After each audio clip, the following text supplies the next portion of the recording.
Well, Michelle, I guess I will find out a little later on. So far, my flight for today is on. It says on time, but the big cutbacks start today. And, it's not immediately 10%. You knew that, right? They're going to like scale it up. Got to scale it. Bow it up. Yeah, I guess they are bowing it up. They're going to bow it up. So they're bowing up the reduction, which is kind of, what do you call the term when it's like two opposite words you're saying there? Yeah. Well, it escapes me. No, that's going to drive me nuts now. Hold on. So it's counter, what's the, oh man, what? It's like on the tip of my tongue. Anyway, so today's air travel reductions or flights that need to be canceled. What is it? Did you figure it out? Is it an oxymoron? No, I was going to say oxymoron. It's a combination of two words. No, I was going to say oxymoron, but there's something else. It's a contradiction or there's some other. Right.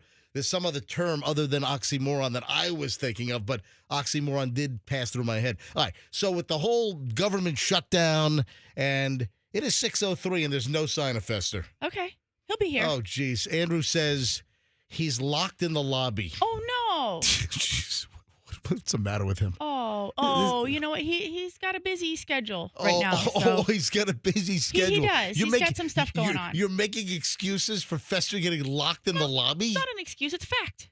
It's a difference. Oh, he's locked in the lobby. He's 3 minutes late to the start of the show. Listen, he's got a busy 4 days here: Thursday, Friday, Saturday, Sunday. I don't want to go into it, but he's got some stuff going on, and so cut him some slack. I'd be late too, except that I have to ride with you. What does he have? Testicle surgery? Possibly. So wait a minute. Oh, he's busy. He's got a lot going on. Oh, so that's an excuse to be locked in the lobby. Sounds like he doesn't have his key card. Right. You know what?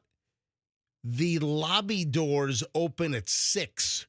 So I'm guessing he doesn't have his key card to get into the restricted area. Into the restricted area. Because at 6 a.m., the lobby to the huge building opens up, but you can't get into our radio station. Yeah. Because there's there are 2 controlled doors to get into the actual station. Oh, welcome, Fester. Glad you could join us at 6:04 on a Friday morning. So Michelle says you got so much going on, and I ought to cut you some slack. So let me guess. You couldn't get into the building until 6 o'clock when the building opened, and then you couldn't get into the radio station because, let me guess, you don't have your key card. I don't have my key card. No, listen. It's not that I have so much going on. Michelle's making excuses for you. She said, cut him some slack. Fester's got so much going on. Listen, I'll tell you right now. Where's your key card? If I knew, I would have it around my neck. Like I wear it on a lanyard every day. And what? The lanyard is gone? I think I left him in my good shorts. Yesterday, why don't you just never take it off? Why don't you leave your lanyard on even when you sleep, when you shower? Oh, no. That's not a bad idea. I'm not mad at that idea. Yeah. Dude. Yeah. So you don't have your key card. When did you realize that you didn't have your key card? Like a nanosecond. As you were walking to the building? Yeah, because you do the pat down. Like, well, it's always around my neck. Wait, great. It's not around my neck today. Great. Is it in my bag? I didn't always carry a bag. Now I'm back into the bag mode. You need to wear it around your neck 24/7, 365, like Mrs. Fletcher. Yeah. You know what I'm talking about? I know exactly who she is. What am I talking about? She's the I've fallen lady. Right. I've fallen, and I can't get up. Those people that have like the life alert things, don't they wear them around their neck? They don't take them off. They take them in the tub. They take them in the shower. They take them in the special shower where you can roll right in. You know, you see the commercials on TV for the, those special showers that, I'm in the market for one of those. Yeah, I bet you are. Because it's like a tub shower. It's really... Yeah, with no lip. You kind of just roll right in or get dragged in. I've been looking at this. So, yeah, you need to just leave your lanyard on. That's great. So now we've got the security violation here. We've got a floating key card to open up our studios, and Fester has no idea where it is. I mean, it's somewhere. Yeah, somewhere. All right. Well, anyway, I'm glad you could make it to the show. So am I right that you couldn't get into the building until the building computers open the main lobby doors at 6 a.m. Is that correct? That got me into the main That door. got you into the main. Then I get Michelle, I got the whole thing figured out. Well, yeah, it wasn't difficult. Okay. What are you, Inspector Clouseau? Yeah, you know what? I'm going to start executive producing forensic files. Terrible. That's what I'm going to start doing. A fat man in St. Petersburg. So what the hell? Enter his place of work. What the hell was I saying? Oh, I was talking about flights today. So I do have a flight today on the first day of government mandated flight cutbacks. Now, we don't hit the full 10% right away. Oh, okay. Yeah. So it's going to be a scaled up. You missed this. We said that over the next week, they're going to bow it up. Bow it up. They're gonna bow up the flight cancellation. So today I am flying early evening over to KFLL. Now for just regular travelers, that would be FLL, which is the Fort Lauderdale Hollywood International Airport. Oh, yes, man. You're no regular traveler. But if you're a pilot, which I'm not. But if you are, it's KFLL. Like Tampa, for most, it's TPA. But if you're a pilot, it's referred to as K. So you put a K, in the aviation world, you put a K in front of all of the 3-digit codes. Right. I put a K in front of a lot of things. Like KKK? No, well, I was thinking more along the lines of my favorite lube, but yeah. Oh, yeah. You put K in front of airport codes. Nobody does that. You and Diddy. Yeah. I'm shocked at this information. All right, so I'm flying today. So far, the app says that my Spirit Airlines flight is on time. So today, the flight reductions are 4%.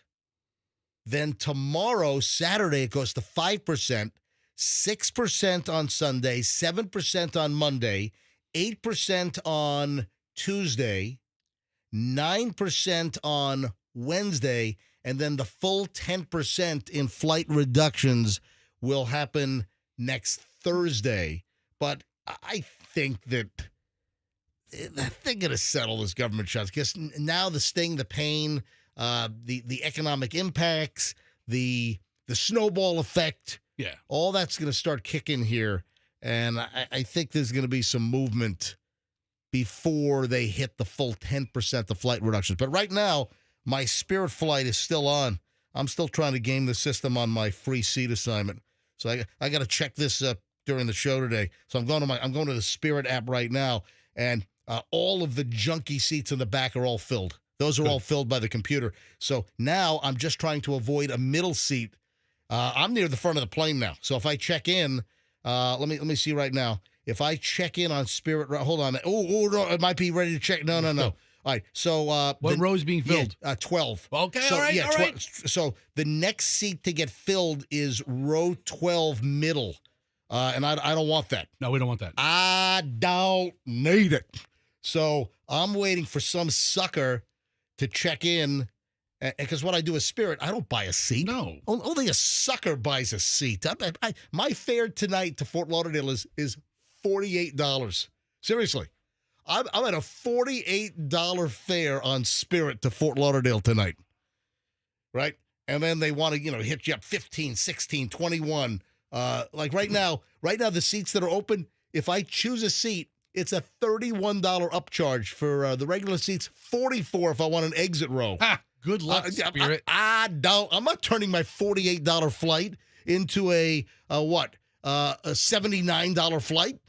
I'm not doing that. Who do they think they are? So I can check in right now and get 12 E.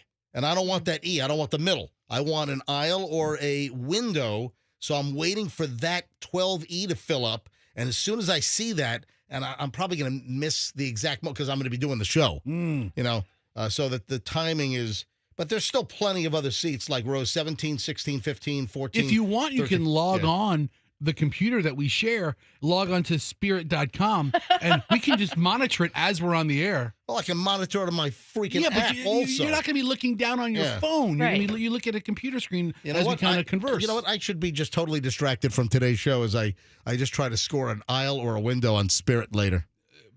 But then I got to worry about on Sunday as they bow it up. Yeah. On Sunday, the flight cancellations will be, 6%? Because Blow it up! 4% today, 5% cancellations on flights on Saturday, and then Sunday when I come back, it'll be 6%. I just hope that would suck, man. Having to, potentially rent a car and drive back when I've got a, 37-minute flight. No, we need crap to talk about. That'd be great. Oh, yeah, that'd be great. Yeah, that'd be awesome. Yeah. All right, 6:12 at the MJ Morning Show. Just getting rolling. It's a busy Friday morning. I wouldn't miss 1 minute of this freaking dumpster fire because you will be entertained. Traffic's on here. Schreiner back in a minute.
All right, here we go. 6:20. It's the MJ Morning Show. MJ Fester and Michelle.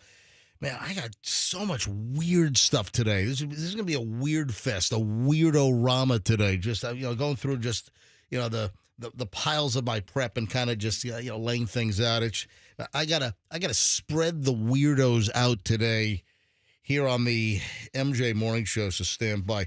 Hey, I want to issue a little bit of a warning here. And I saw this story a couple of days ago. I've had it in the pile. It kept getting pushed back, which, I kind of regret because this is kind of important. And hopefully my tardiness in doing this particular item did not result in any dog getting injured. Oh. But you got to be careful when you walk your dog or take your dog to like a dog park or, wherever you might take your dog outside of like your backyard or something. So a dog had to be rushed to the emergency vet because during a walk, the dog ate methamphetamine that was on the ground. Yes, Michelle. Michelle just gasped. It was an audible gasp. Yeah, it was very low, but it was, for me, it was more visual than audible. But what a Southern California woman had to rush her dog to the emergency vet after it ingested meth. How How did they know it was meth? Yeah. During a routine walk in the park, because Jesse Pinkman was spotted nearby. Was it like in a baggie, or was it like just a bowl of meth put out for the dog? Heidelberg.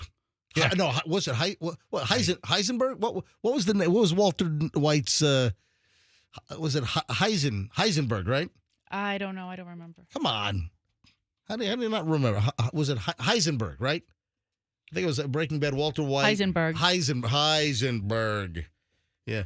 So the owner, who was identified as Nancy, told Channel 7 Eyewitness News, KABC Los Angeles, she said she took her two dogs, Era and Toby, for a walk in Laurel Park. This is in Orange County.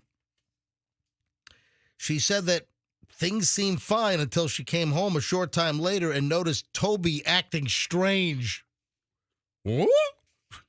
Yeah, all hopped up on meth. Oh, yeah, exactly. When we got home, she was just sitting there, and I was trying to call her. She wouldn't come. She wouldn't let me touch her. She didn't want to eat treats. Then she started twitching.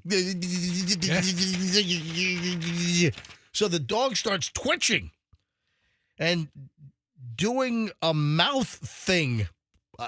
I don't know what a mouth thing is, but the dog was doing, hey, Fess, the dog was doing a mouth thing. Listen, we don't know what it is yet. We all kind of know what it is. And she thought the dog was having a seizure. I'll tell you what, if that's some kind of an undiagnosed issue, you can't let the dog drive, or operate heavy machines. There you go. I just looked at the dog, and the dog was freaked out. She could tell. So Nancy then rushed Toby to the vet, who was stunned to see that her body temperature was an unusually high 108. What is normal dog temperatures like? What, 102? I don't know. Well, Who knows what a dog temperature why don't is? hey, listen, you Google everything or Chat GPT, everything else. Normal dog temperature, I thought, was like 102. What is it? 100 to 102.5. Yeah.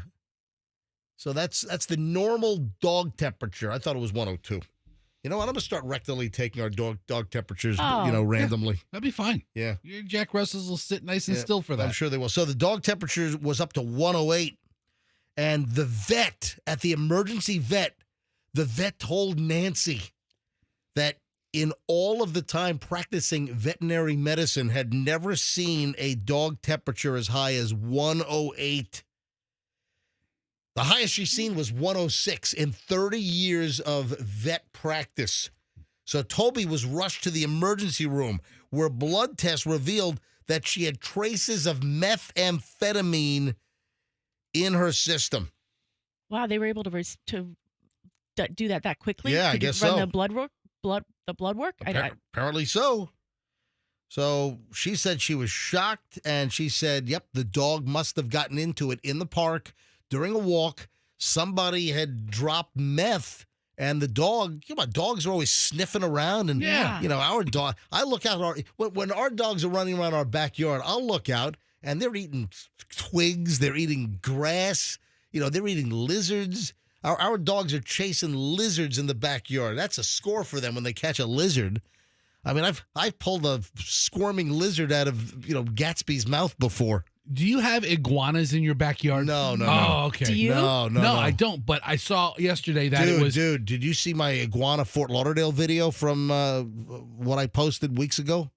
Yeah, you know what I did? Hold on, keep going with what you're saying. I saw yesterday a Facebook post from one of the meteorologists that next week it's going to be like, iguana falling from tree weather. We're going to get a polar blast or something coming in from Canada. We're going to have temperatures next week. We're going to have temperatures here in the Tampa Bay area down into the 40s. Yeah, but that's the time when all the places that do have the iguanas, like Fester's saying, they freeze and fall out of the trees.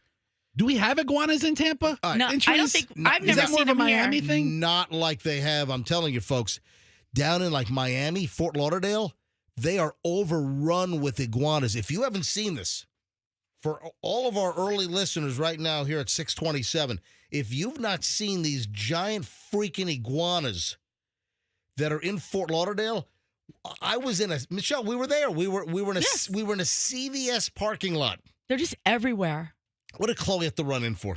Chloe ran in, what's like for diarrhea medicine or Yeah. something? Pepto-Bismol. Yeah. It's like, Dad, I need it right now. So Chloe had the runs. No, I can't make it to the next exit. I gotta go right now. Why didn't you say you had the runs? Why do you have to pin it on her? Poor thing. Because I didn't run in. She was getting a gift card. I'm sorry. Yeah, Chloe was getting a gift card for a friend. Yeah, Yes. so they Yeah. could buy diarrhea medicine. It was for the soccer dude. Yeah, for Yannick. For yeah. So a very good friend of Chloe's from University of New Hampshire. Chloe played D1 women's soccer, and she had a very good friend on the men's soccer team, and his name is Yannick. And Yannick is now in Fort Lauderdale. Why?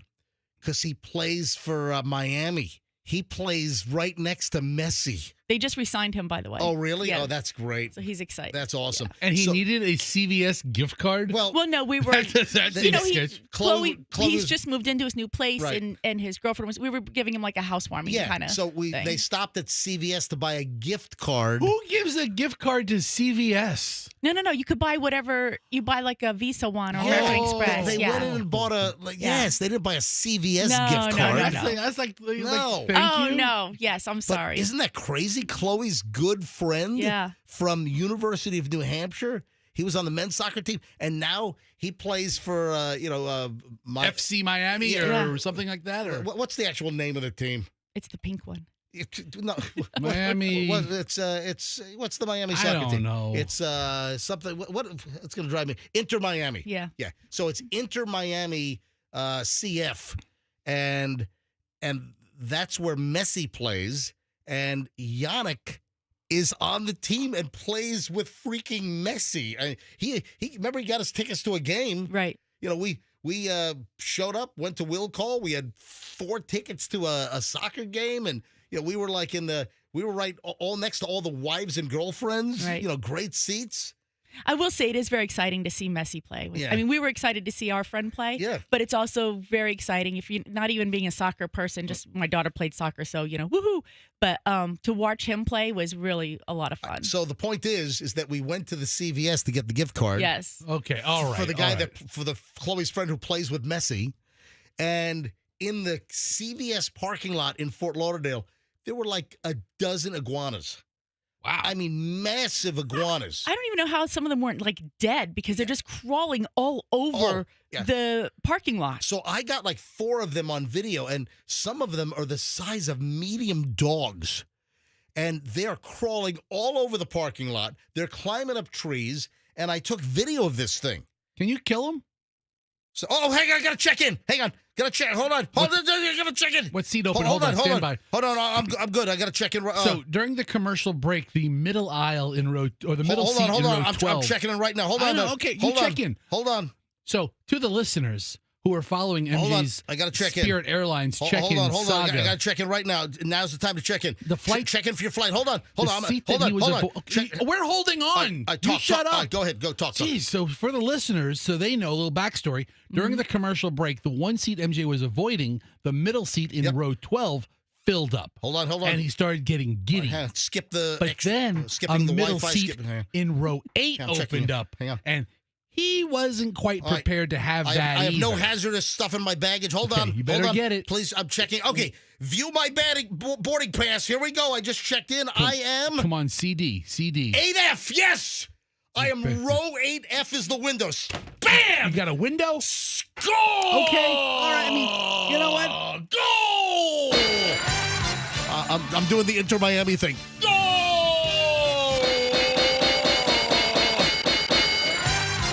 Look at that. I've got 8F. So the window is not as desirable as the aisle. No. However, you it's know what? much more desirable than the middle. I've moved more to windows than aisles. Yeah, Can you believe that? Oh, I absolutely believe that because you get to lean against the wall, you get more space. I'm telling you. We've been telling you that for years, I and know. you're like, "No, I gotta have the aisle. I gotta be able to get out." And we're like, so I was always an aisle guy, but you know what? I've kind of moved to window. I will take aisle or window. You just don't want the dreaded middle seat. And look at that. I didn't have to pay $31. I'm telling you, I know how to game this system. Yeah. My flight to Fort Lauderdale tonight at 6:44 is $48. Do you know if the And CEO with no add-ons, because I'm not doing a check Right. bag. I'm not doing a carry-on bag. I have one personal item, which is enough for 2 days in Fort Lauderdale at my parents' place. And I have a $48 flight going. I've got a $48 flight coming. And I just landed row 8F window. Bam! Okay, hold Yep. on. Some sucker just got the middle seat. I'm going to be sitting next to them, by the way. I'm going to be sitting next to the whoever. I'm going to say, hey, sucker, I saw you got the middle seat. I waited until you picked that seat, and I got the window.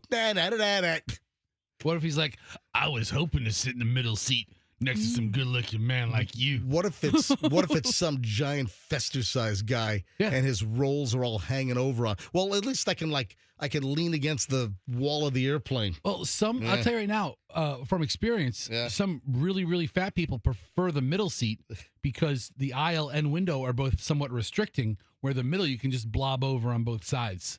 So I hope that's what you get. Oh, this is just music to my ears and eyes. Looking at my boarding pass, seat 8F, all the way near so a quick deplaning tonight. So far it looks like this flight's not getting canceled. Today's cancellations are only 4% of flights, and then it goes up to 10% by next Thursday. So there we go. Where was I? We were talking about the meth thing. So the dogs eat meth. Hold on. And then we're talking about the iguanas are going to freeze and You're fall out talking of about trees. your dog's All right. eating lizards, and then I talked about frozen iguanas. Yeah. So Thank God we don't have the iguana problem here, but it's going to move up the state. But these iguanas in South Florida, this is a mess. I'm sure they have the problem over like in Naples, I would guess.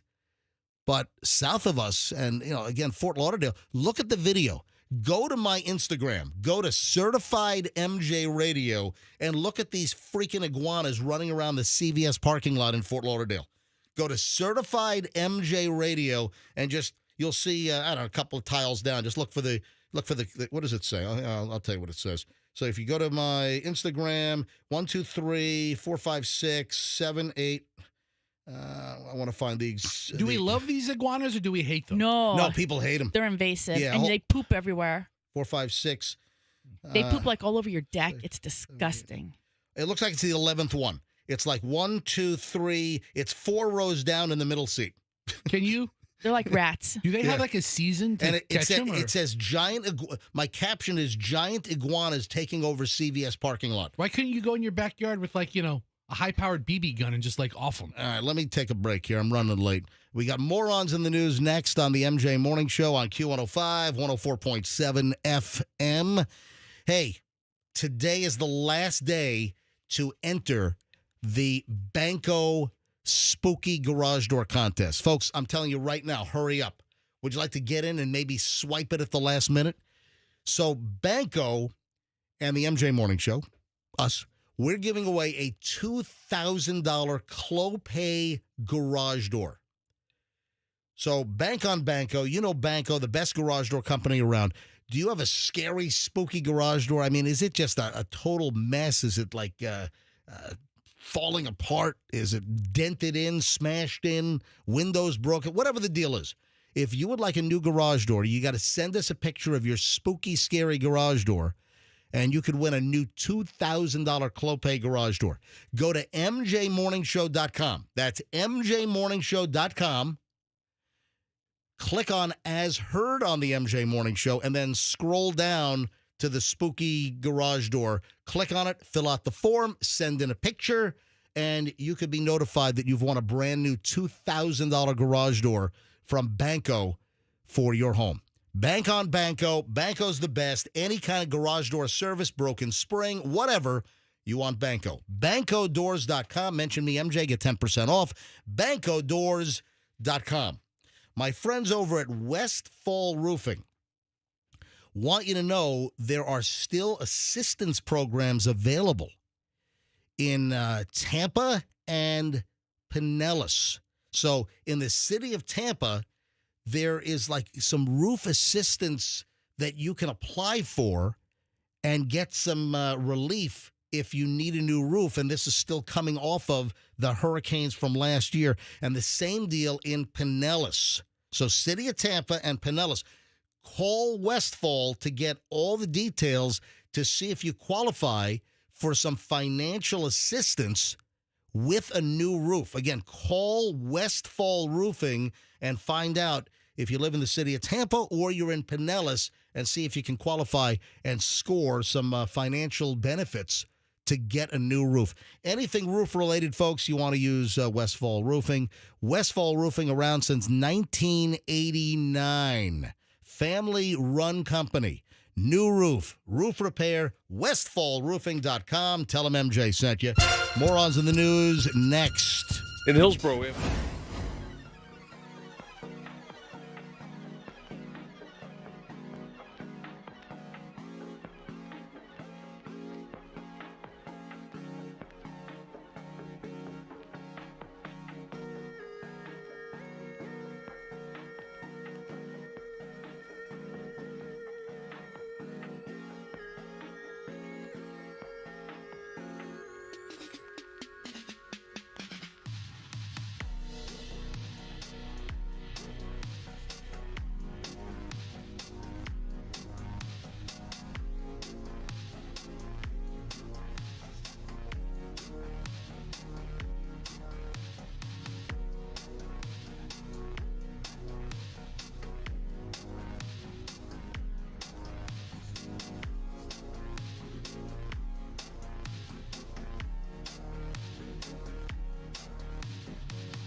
It's the MJ Morning Show. MJ, Fester, Michelle. Oh, morons in the news obviously queued up, ready to roll here. However, we got a little distracted in the last segment.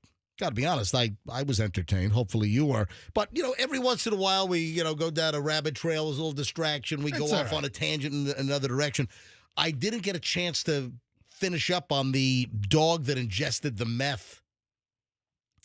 So if you miss this, if you're just tuning in for morons in the news, we had a little bit of a warning in the last segment about a dog that was being walked by its owner, and the dog apparently ingested meth that it found on the ground during the dog walk, and the dog is like, it's like vibrating. The dog's like, frothing, and dog's acting all weird and everything. Dog didn't want to be touched. The owner rushed the dog to the emergency vet. They did blood samples, found out that the dog had methamphetamine in the system. So obviously some meth rock was on the ground, and you know how dogs are. They'll just sniff the ground, looking at the ground. They'll put anything in their mouth, and the dog ate a meth rock. And then the dog had, methamphetamine poisoning. The dog's body temperature shot up to 108. The vet said had never seen in 30 years of veterinary practice a dog temperature as high as 108. But here's the rest of the story that I didn't get to. So doctors told Nancy that it's possible that Toby, the dog that ingested the meth, might have suffered irreversible brain damage as a result of the extremely high body temperature. Oh, yeah. I know people who did meth, and they suffered irreversible brain damage. Yeah. Her heart rate was 200. Nancy said that the residues of narcotics in the park poses a danger to children. Yeah, the last thing you want is your kid to pick up some, meth rock and put that. Listen, there are kids of certain ages will put everything in their freaking mouth. I mean, is it possible that, they were doing meth in the park and they left some? Or maybe there was like a cellophane wrapper that had meth residue on it? Meth day in the park. Thought it was the 4th of July. It's a Chicago song. Meth day in the park. Yeah. Meth day in the park. Thought it was the 4th of July. All the fireworks going off in your head. Yeah. Yeah. And the dog walker, the owner of the dog, Nancy, said very concerning because they walk in this park all the time, and there's an elementary school right next door. The vet said also that the dog could have stepped in some powder and then licked the paws as well. I'm going with, the dog found a white or yellowish meth rock or whatever and just ate the damn rock. That's what I'm going with. The dog likely was exposed to traces of the drug. Listen, I don't know about a trace. I mean, if the dog had that kind of reaction, I'm thinking it was a larger little meth rock or something. Or some, powder.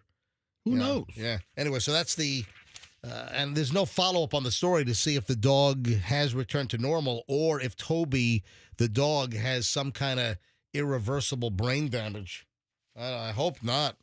All right, morons in the news on the MJ Morning Show. Where do we begin, man? I got a lot of stuff today. Teen driver caught doing 104.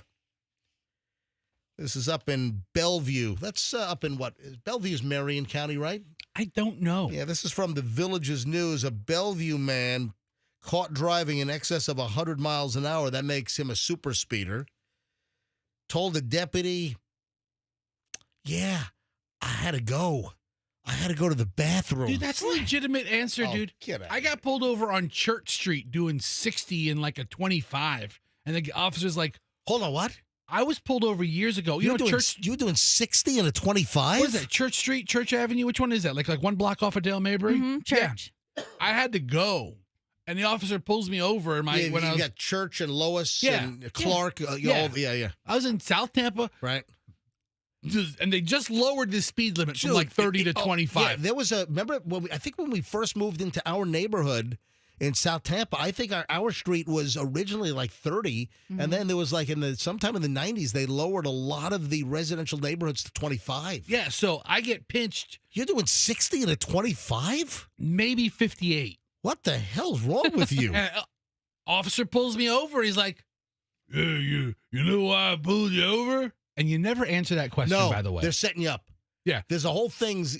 They're fishing. There's a whole series of things that you never say. So I didn't know this at the time. And I'm like, yeah, you probably saw me barreling through this area here. I'm speeding. He's like, yes, you are.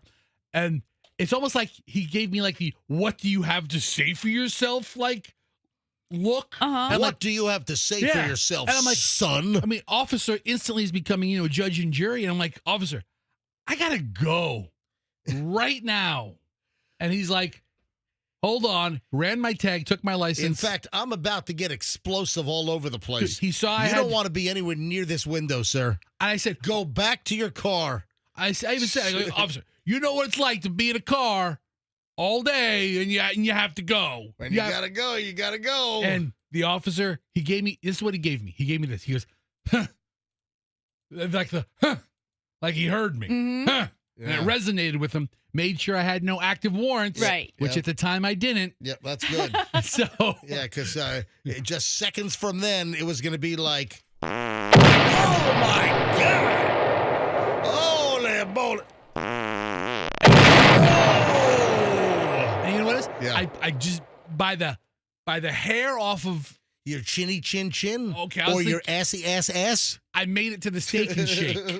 Oh my gosh. Yeah. The Steak and Shake on Dale Mabry. Well, I took the back road. Just north of Beta Bay. There's a back road off a church that gets to the Steak and Shake. Yeah. Yeah, that's church, probably one of those Una Paloma Blanca or something. Whatever. Or whatever. And then, you get the Steak and Shake and the server's you got like San Nicolas in there. You got you got a whole bunch of places in there. And then it's like, table for one, and I'm like, nope, number two. And boom. I'll take the number two. But when you tell a cop you have to go, that's a legitimate medical emergency. So 19-year-old Jonathan Villanueva was speeding in a red Dodge SUV, 104 in a 50. So not only was he doing 50 over the speed limit, he was also over 100. So does he get whacked with two things? I mean, that's an arrestable on-the-spot offense right now. What is he supposed to do? If you're a super speeder. Give him a pass. The governor needs to pardon that guy. Okay. Yeah. Radar showed him doing 104 and a 50. The deputy turned around, stopped Villanueva. He made a turn, made another turn, switched off his headlights. Oh, man, he's trying to elude the cop as well. So that's another charge. Switched off his headlights in a neighborhood where his speeds in the neighborhood between 45 and 65. He only stopped once he hit a dead-end road. The deputy proceeded to block him in, detained him. Villanueva stated that he didn't want to go back to jail. Great. He's off to a great start. 19 years old and he was already in jail? Dude, even prisoners have to, go potty. Then he said that he had to use the restroom. He said he lived in the neighborhood but was not familiar with the area without headlights. He was arrested on a charge of excessive speeding, 50 miles or more over the speed limit, transported to the Marion County Jail. Wait, why wasn't he hit with fleeing to elude or something? That's felonious. Man, I would have whacked him with a fleeing to elude charge. Dude, if he would have soiled himself in the back of the squad car, that would have been another charge. Dude, I'd fight that charge. Yeah, he would have been charged with Florida Code number 2. Number 2. Oh, man. Hey, we got a guy taking a 10-100 in the back of the squad car. All right, so Isn't that bathroom talk? Is it 10-100 bathroom? 10-100. Hey, 10-4. What's your 10-20? 10-4, No. signal 7, signal 10. I'm unfamiliar with those codes. Over the Fester. We got a weekend, signal 2. We over got a signal 2 plus. That means explosive. over the weekend, we were watching Smokey and the Bandit with Burt Reynolds. Right? Oh, yeah. And they were doing Michelle's never seen that. I told Michelle, I said, this came up like a month ago, and I was like, you've never seen Smokey and the Bandit, the No. original one? And I'm like, Michelle, we've got to watch. Michelle's never seen Fast Times at Ridgemont High. Okay, well, Smokey and the Bandit had a lot of CB talk, and my son's Yeah. like, why are they saying 10-4? Yeah, breaker Oh. 19. 10, and, one officer was like on the side of the road. Oh, he's taking a 10-100. And he was taking a bathroom break. So anyway, I had to explain 10 codes to the kids. Oh my gosh! How What? did he start doing it all over the house now? 10-4, good buddy. Look up- 10-4, good buddy. Look up the 10 codes and see I what the actual 10 code is for going to the bathroom. All right. I got to continue with morons in the news next. We just have too much good stuff. 10-4. Thank you. Thank you, good buddy. All right. So I've got to continue with morons in the news next because there's a lot in the pile that I just haven't gotten to. And that will be next on the MJ Morning Show here on Q105, 104.7 FM. Genesis of Tampa welcomes you. Genesis of Tampa invites you in this weekend. What a great weekend to go look at a brand new Genesis car, a Genesis SUV. These vehicles look great. I mean, the designs of the Genesis vehicles, they've nailed them, man. They're just good-looking vehicles. They're safe vehicles. People love Genesis. And the breaking phenomenal news is that you now have a brand new Genesis dealer in Tampa. That's right. There was a Tampa Genesis drought where you had to go to Pinellas or you had to go, east, and nothing in Hillsborough County. Now you've got Genesis of Tampa, which is located at Nebraska and Bears. So right off I-275 and Bears, Genesis of Tampa. Go test drive, go score a great deal. You get to shop around now, folks. Get service in Tampa instead of driving all over the place to get your Genesis service. GenesisofTampa.com. Tell them that MJ sent you. Zero Res has a phenomenal special for November. So room cleaning, $45 a room. So $45 a room to get your carpet cleaned professionally with the amazing patented cleaning system from Zero Res. They use ZR water, electrolyzed water. They don't leave the soaps, the chemicals, the nasty shampoos, that big chemical smell that happens with the other carpet cleaning companies. Those other companies leave a residue. The residue attracts dirt faster. That's why you want Zero Res, folks. Right now, get a room clean, $45 a room, right? If you get 3 rooms cleaned, they'll clean an entire hallway for $1, for $1. Call Zero Res. You got to mention me, MJ, to get the deal. $1 entire hallway cleaning when you buy 3 rooms of cleaning. Go to ZeroResTampaBay.com. That's ZeroResTampaBay.com, and tell them that MJ sent you. Air conditioning. We love it when it works. We hate it when it doesn't. If your AC goes out, hey, maybe it's your heat. We're going to have that polar vortex Canadian snap that's going to come down next week. We're going to have temps like in the 40s. So maybe you want to flip your heat on. Listen, if your AC or heat doesn't work, you call Plan B Air Conditioning. Everyone needs a solid air conditioning company they can trust. And that, my friends, is Plan B Air Conditioning. What's your plan? Plan B. 813-PLAN-B-AC, or the website is planbairconditioning.com. If you mention me, MJ, you'll get 10% off. That's right. Instant radio coupon. You call Plan B Air Conditioning and you say, hey, I listen to the MJ Morning Show. MJ told me to call you for my air conditioning issues. Can I get the 10% off? Boom, right off the bill, 10% off. PlanBAirConditioning.com. Tell them MJ sent you. Traffic's on your Schreider, 7 o'clock hour. Continuation of Morons in the News next.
MJ Morning Show, MJ Fester, Michelle on a Friday, and continuing with morons in the news.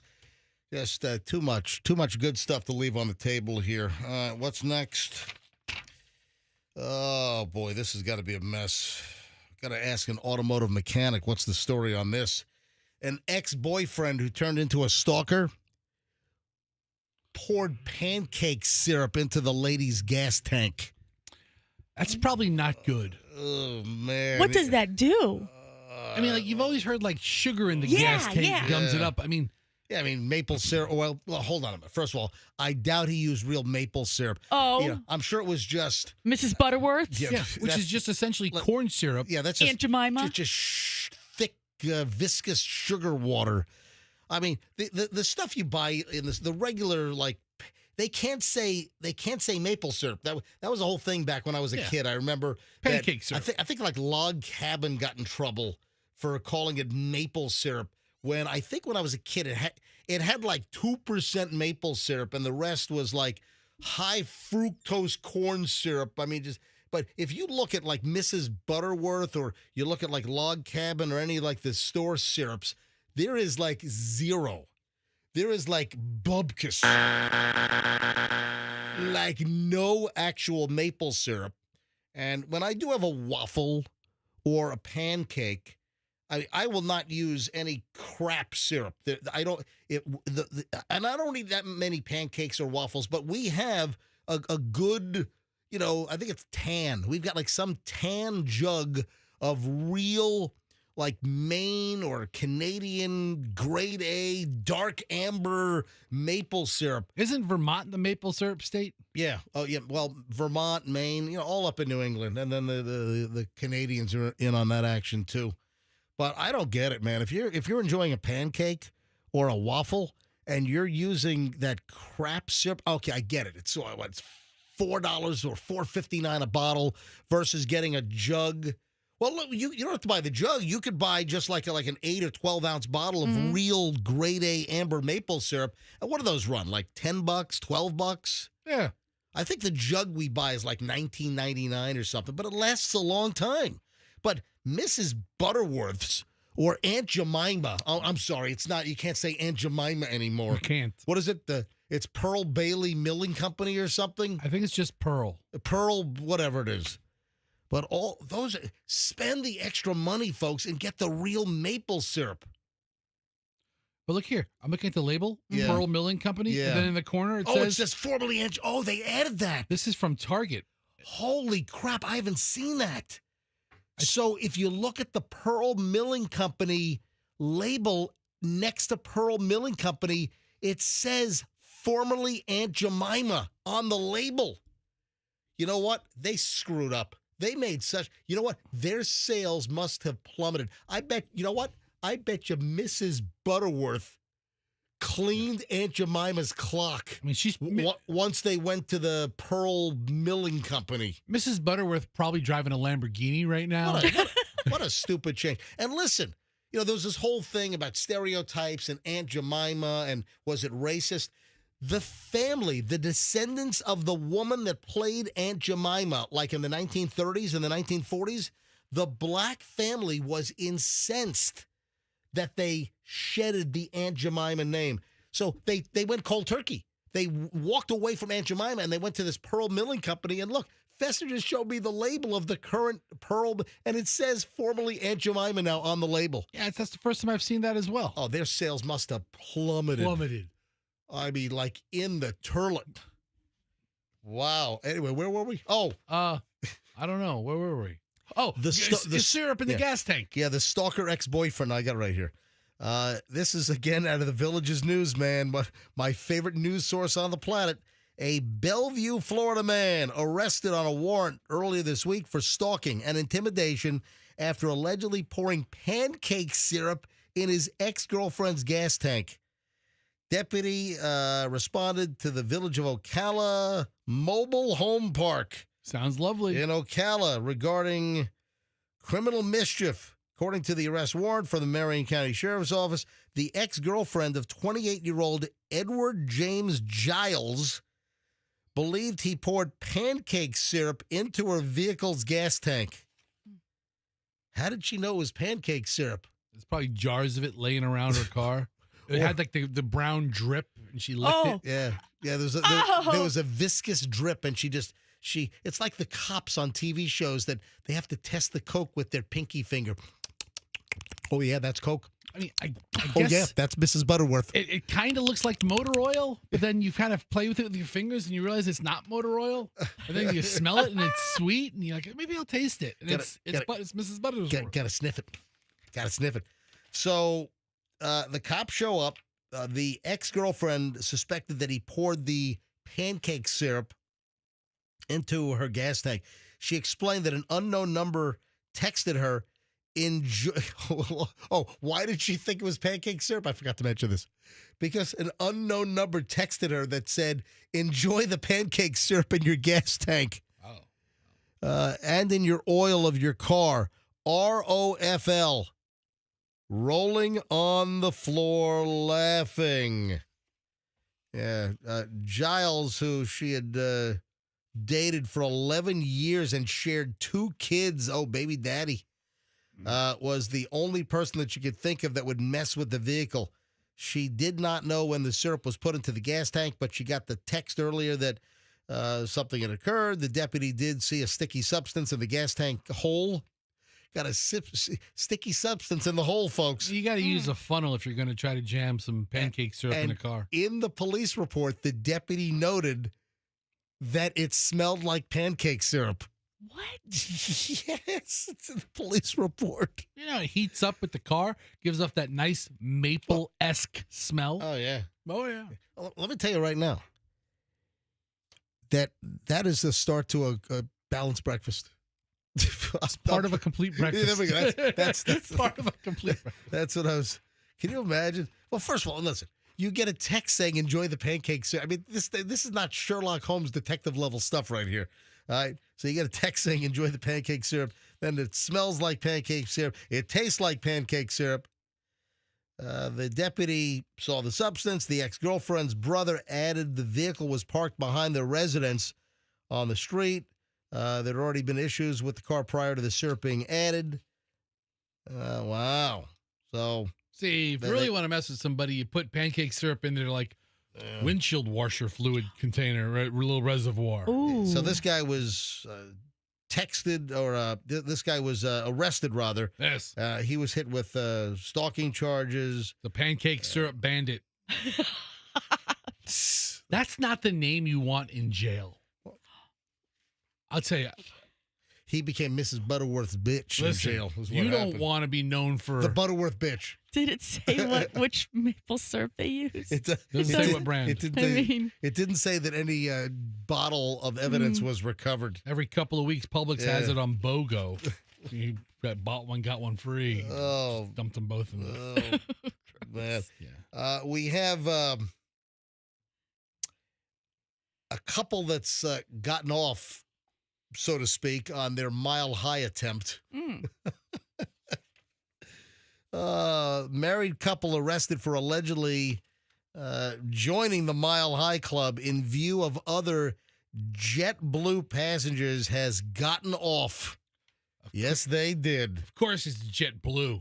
Prosecutors have declined to pursue felony charges against Trista Riley, 43, and Christopher Arnold, 42, who were en route to Sarasota from New York City when they engaged in the lewd and lascivious sexual behavior on this JetBlue flight. You know, if he was all worked up and didn't have like the culmination, and you're on JetBlue, what would he potentially have? JetBlue balls? Right? I wasn't going to say it, Fester. Oh, you asked me a question. You asked. You didn't say this is a rhetorical question. Don't answer it. Right. You ask a question. I wasn't going to. I wasn't going to. Line 6 of the job description is answer MJ's question. Sometimes you don't have to say it. You just allude to the joke. I wasn't even sure if I was right. That's the correct answer. Oh, okay. Thank you. Ding, ding, ding for me. Thank you. Yeah, that is the correct answer. So they've escaped charges. Following their arrest back on July 19th by the Sarasota Airport Authority Police. Prosecutors consented to the defendant's release on their own recognizance while they investigated jurisdiction. Listen, it happened on a flight. Typically, that's a federal jurisdiction. Yeah, and they landed. They were taken into custody but anything that happens on an airplane is typically a federal court case. So the case review resulted in October 30th court notices revealing that prosecutors had dropped the criminal charges against Riley and Arnold, who reside in Connecticut. Well, The court filings do not cite a reason for the declination of the charges or whether the decision was related to the legal question of jurisdiction. A female passenger told cops that she was traveling with her 2 children during the takeoff from JFK. She spotted a woman later identified as Riley. Oh, God. what? Manipulating her male companion. Okay. Beef jerky. That doesn't constitute the Mile High Club. Well, I don't think so either. Yeah. Hang on a minute. Let me finish here. So this mother traveling with the kids said that she spotted the woman bleeping the male companion. This is, she noticed that the 2 kids were watching them. They didn't stop. Wow. And then she was laying on top of him as if doing another act. How the hell do you do this in the row on a JetBlue flight packed with people? I mean, this is insane. I don't know. Let's try it. Brian Zepp. Oh, really? Thanks, Michelle. Brian Zepp, a JetBlue flight attendant, told police that several Utes and their mother had witnessed Riley and Arnold performing in the sexual activity on board JetBlue Flight 163, JFK to SRQ. How is there no video of this? Yeah, Fester. If I'm in a row and, couple 3 seats over starts, doing it, I'm surreptitiously. Surreptitiously.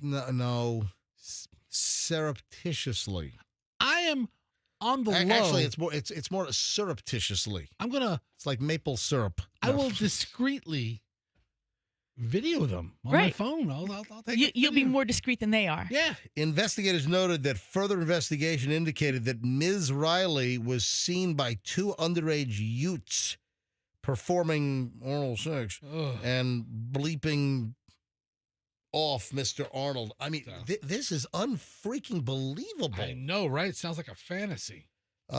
It is unknown if Riley, a medical receptionist, and Arnold, a general contractor, are still allowed to fly JetBlue. I mean, are you kidding me? And they've escaped charges? How do you escape charges? So the federal prosecutors are not pursuing it. The state prosecutors dropped it. Well, because they didn't think they had jurisdiction. Right, and they've turned it over to the feds. But apparently the feds didn't want to pursue. Okay, well. What a great week for the government to be shut down. Sorry, boys. Now free to do whatever on the planes around the country. You're now free to hump around the country. Yeah, there you go. Now Thank free you. to screw around the country. That would be on Southwest, though. So I think it applies to all airlines. A joke's a joke. Yeah. Yeah. All right. 7:15 at the MJ. Excuse me. Well, you almost had it, too. You're almost done. I'm sorry. What? Jeez. You almost had the whole time out. What? You had the time out. You almost got the name of the show out. And then It's 7:16 now at the MJ Morning Show. Another Florida story here.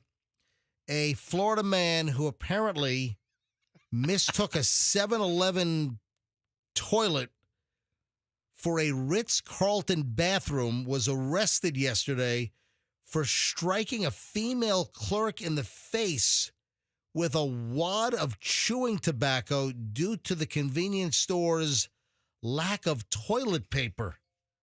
So this guy goes and uses a 7-Eleven bathroom?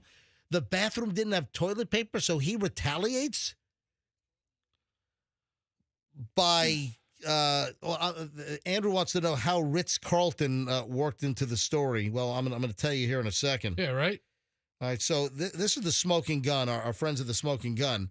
A Florida man who apparently mistook a 7-Eleven toilet for a Ritz-Carlton bathroom.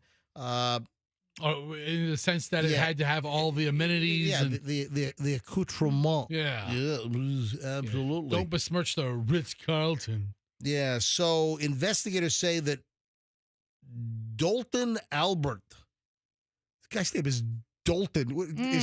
Is he Dolt? Hey, That's a Dolt. terrible name. That is an awful name. Dalton?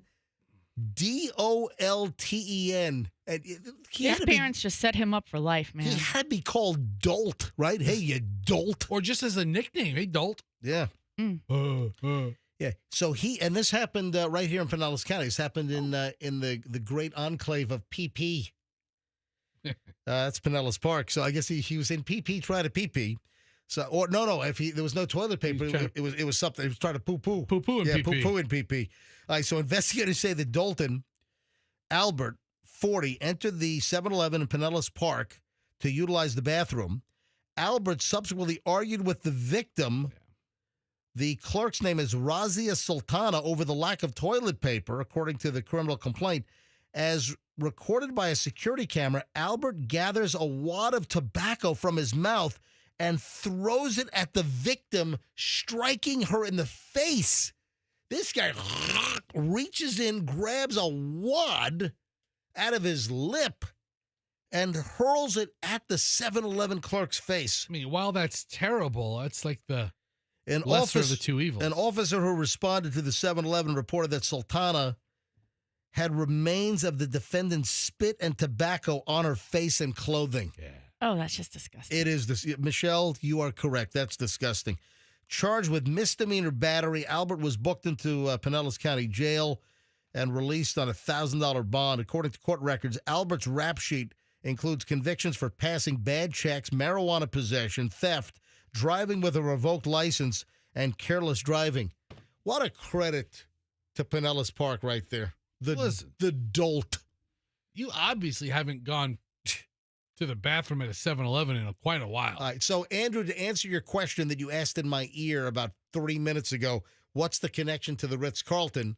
The friends at the Smoking Gun were, I think, just being a little cutesy-wootsy that, hey, it's a 7-Eleven bathroom. I mean, should you really expect there to be toilet paper in there?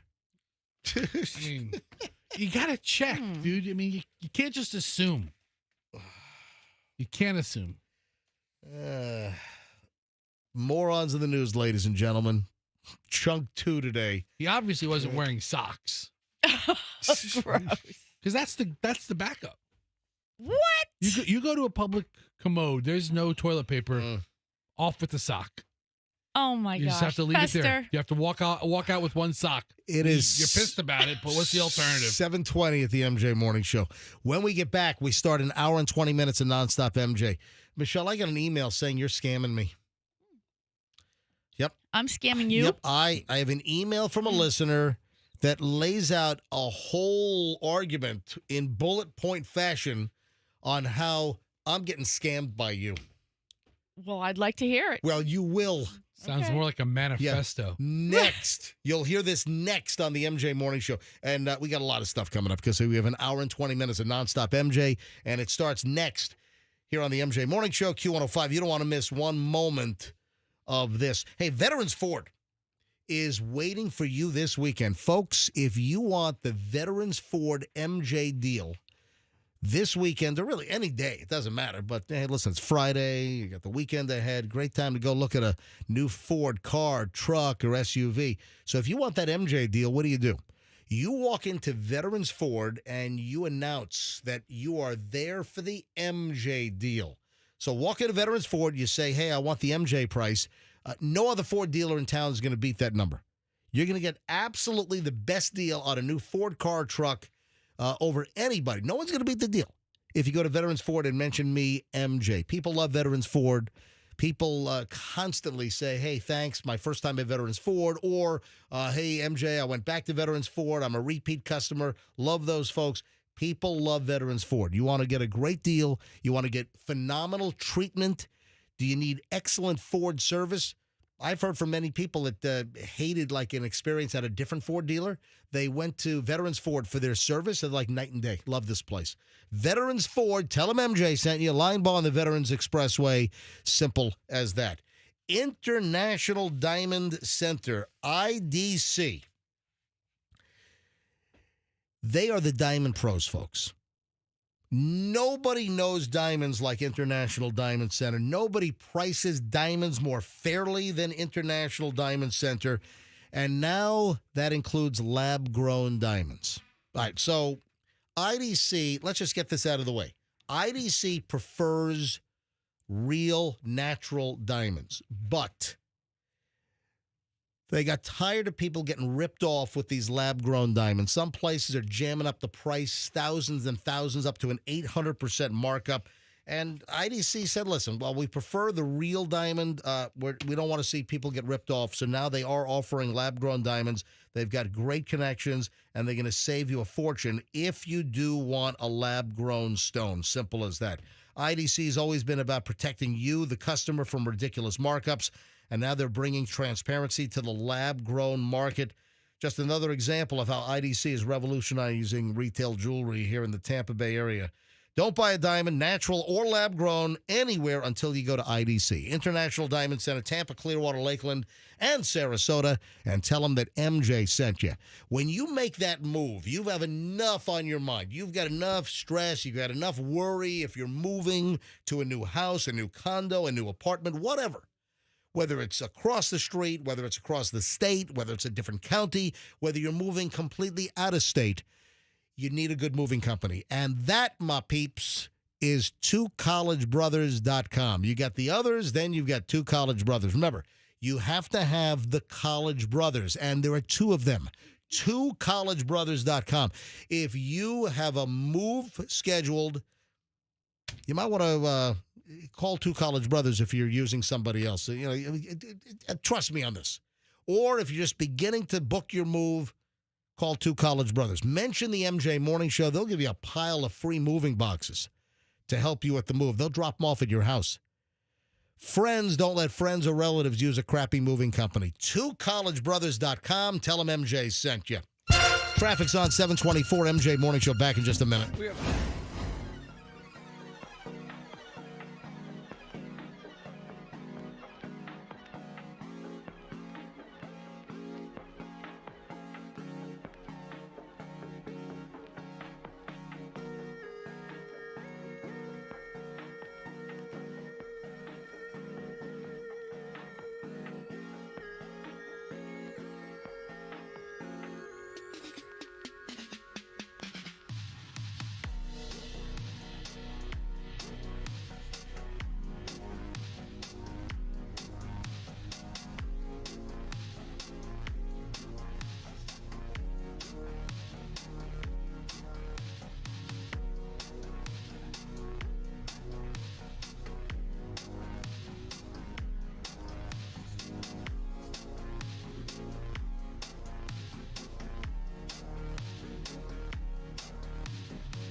dangers of like shopping. You know, the dangers. The dangers of like going to retail and shopping these days, it's palpable. It's unbelievable. All right, we'll get to that here in just a bit. Welcome, everybody, to Over. You know what? That little sweeper is a liar. That little thing, now an hour and 20 minutes of nonstop MJ. That's a lie. That is a bald-faced freaking lie. It's like an hour and 26 minutes. Yeah, because you always get more than an hour and 20 minutes. Yeah, we bow it up around here. So you always get more than an hour and 20 minutes. Hour and 20 minutes. You want to bow size that? You want to bow it up? I am still just livid.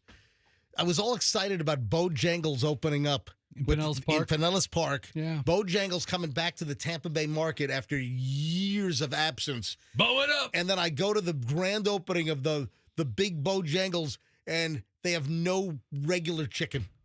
They have no bone-in chicken pieces like a breast, a leg, a thigh. It's only tenders and a chicken sandwich. I mean, how do you have Bojangles without regular bone-in chicken piece? Anyway, I'm distraught. I need to seek professional counseling over this. So I'm getting scammed by Michelle.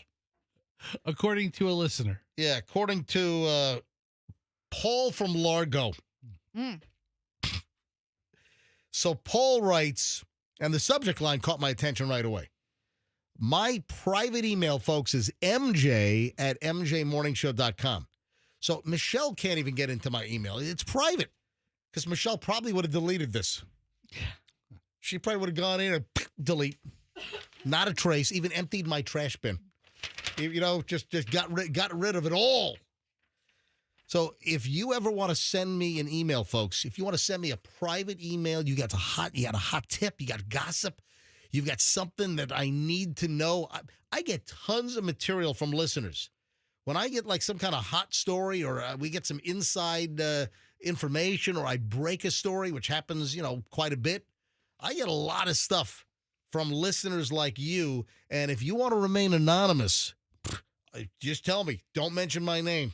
And I will 100% abide by your wishes for anonymity if you email me. I'm mj@mjmorningshow.com. It doesn't get any easier than that. My private personal email is mj@mjmorningshow.com. So Phil, Michelle, says I'm being scammed. MJ, you talk all about the online scams, about giving money to scammers, but you are living through it right now. Hear me out. Let's go. Michelle turns down the AC to sub-zero levels. You pay for it. Scam one. Michelle gets her face peeled. You pay for it.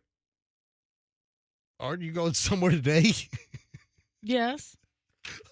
What? You've got a facial appointment today? I do. Okay. Okay. Next. So is this guy going to complain about how your wife spends family money? Hold on, Yeah. Michelle. What do you have done? What's getting done today?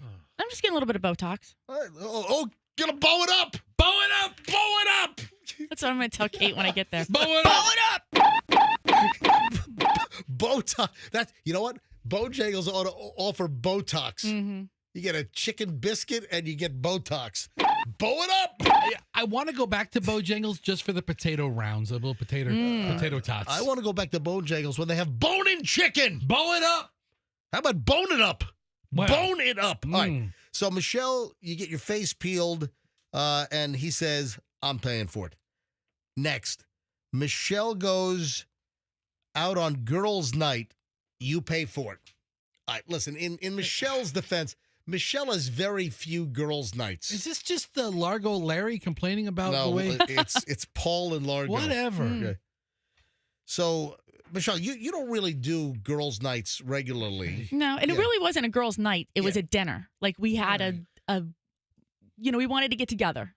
Right. These were a bunch of mommies. Right. Yeah. Just, Julian's old friend. Like, we all have those groups of friends from our children. And so I don't get to see these ladies very often. And every now and then we just schedule a dinner. We're not going out dancing and ripping and getting drunk or anything. It's just a nice little dinner with friends. Is Larry in Largo? It's not Larry in Largo. It's Paul in Largo. Is Paul in Largo? Right. Is he like some hermit who's never had a relationship with anybody? A sexless eunuch that just lives by himself and just counts his shekels? Now you're calling Paul penisless? I mean, it sounds like it. I mean, he's got a smooth spot like Ken the doll. Is marriage in general the greatest scam of all time? Possibly.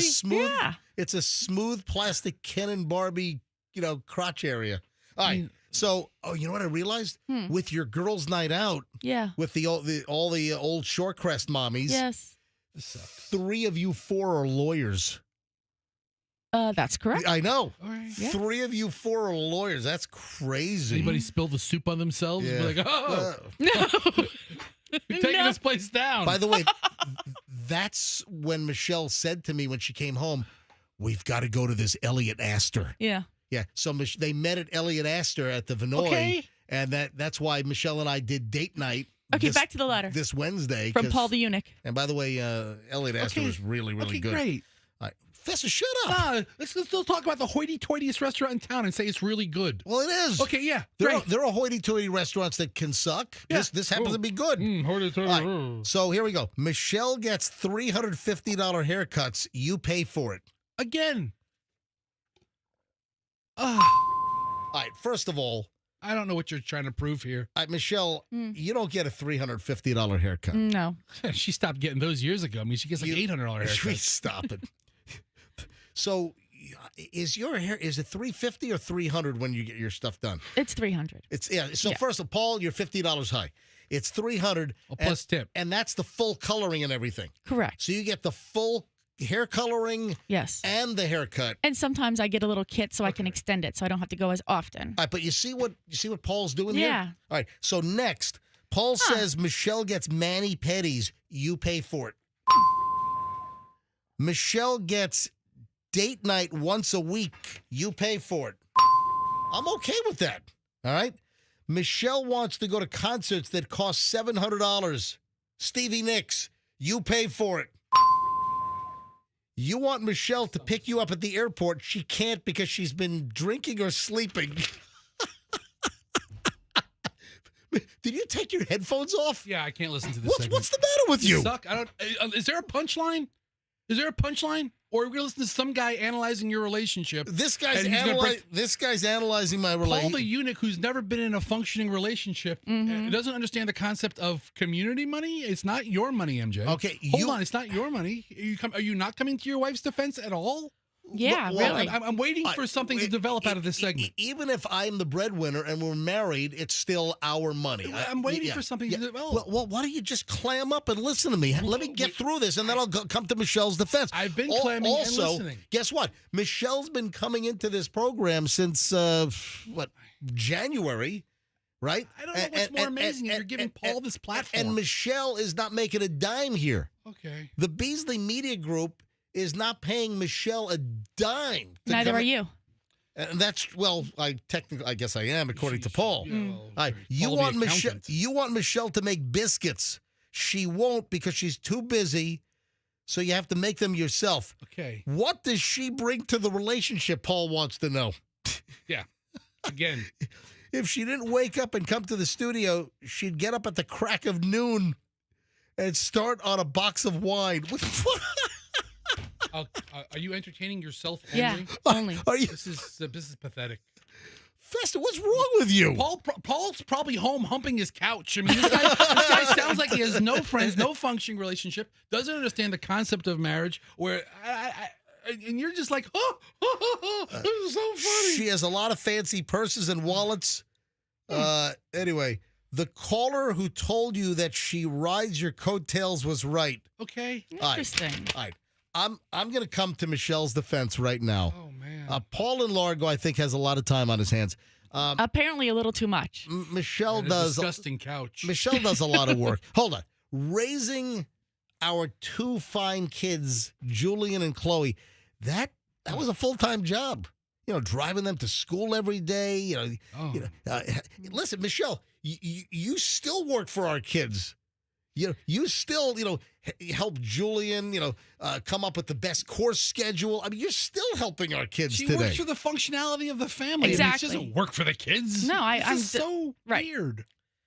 This is really weird. Yeah, this is really weird. I'm going to go with Fester on this one. Yeah. And I can't believe you're giving this guy such a platform to analyze your family. Oh, Paul the couch humper. And Largo. Are you done? Listen, I'm just saying. I'm with Fester. What are his credentials? What are Paul's credentials? If to you're on analyze Facebook Marketplace and you see a guy selling a couch and his name is Paul and it's in Largo, don't buy it. It's been pre-humped. Yeah, a lot. All right. So Paul says, P.S. I listen from 8 to 9:15 if you want to read this on the radio. Oh, I mean, He's not even listening. I did it at 7:30. I'll go ahead and email him back that, hey, you better go back and listen to the podcast at about 7:30. Oh, do you know people are livid? Yeah, over that last segment? yeah. All right, we stop. I am. Fine. There's been another delay. Oh, man, the fans of this are livid. They're like, what is going on? They feel like they're being jerked around. Well, aren't they? They feel like Michelle, I think you know what it is, right? Well, because you pointed it out to me last night. I did. I pointed it out to Michelle. Don't blurt it. But do you have any idea what I'm talking about? No. All right.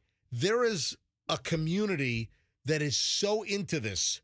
They've been waiting. This is like delayed for years. And yesterday, we found out it's going to be delayed even more. Does anyone know? Let's go to phones. 800, just with what I just said, just the little clues. Yeah, I have a guess. Write it down. Don't blurt it. Just write it down. All right. All right. 800-990-1047. If you know what I'm talking about, what has people living? You might be one of them. In fact, if you know what I'm talking about and you are pissed off, yep, that's correct. Okay. All right. If you are one of these individuals and you are just torqued off, and if you know what I'm talking about, call us right now. Another delay. 800-990-1047. 800-990-1047. What is this item that has been delayed again? Now it's another year of delay. Oh, yeah. It's another freaking year of delay. Every line. I might just have to just start picking up lines. Just pick them up. Yeah. All right. Andrew's actually screening one. Let me, Andrew, put line one on hold. All right. Let me grab line one. Hi, good morning, MJ Morning Show. Mike in Tampa. Mike, every line is ringing. Do you know what people are livid, angry about? Another delay. It's not just taken, it's stolen, like Grand Theft Auto 6, maybe? That is correct. Oh, my God. I'm not surprised. All right. Mike, hold on. You didn't know this until you heard me, and then you figured out I was talking about GTA?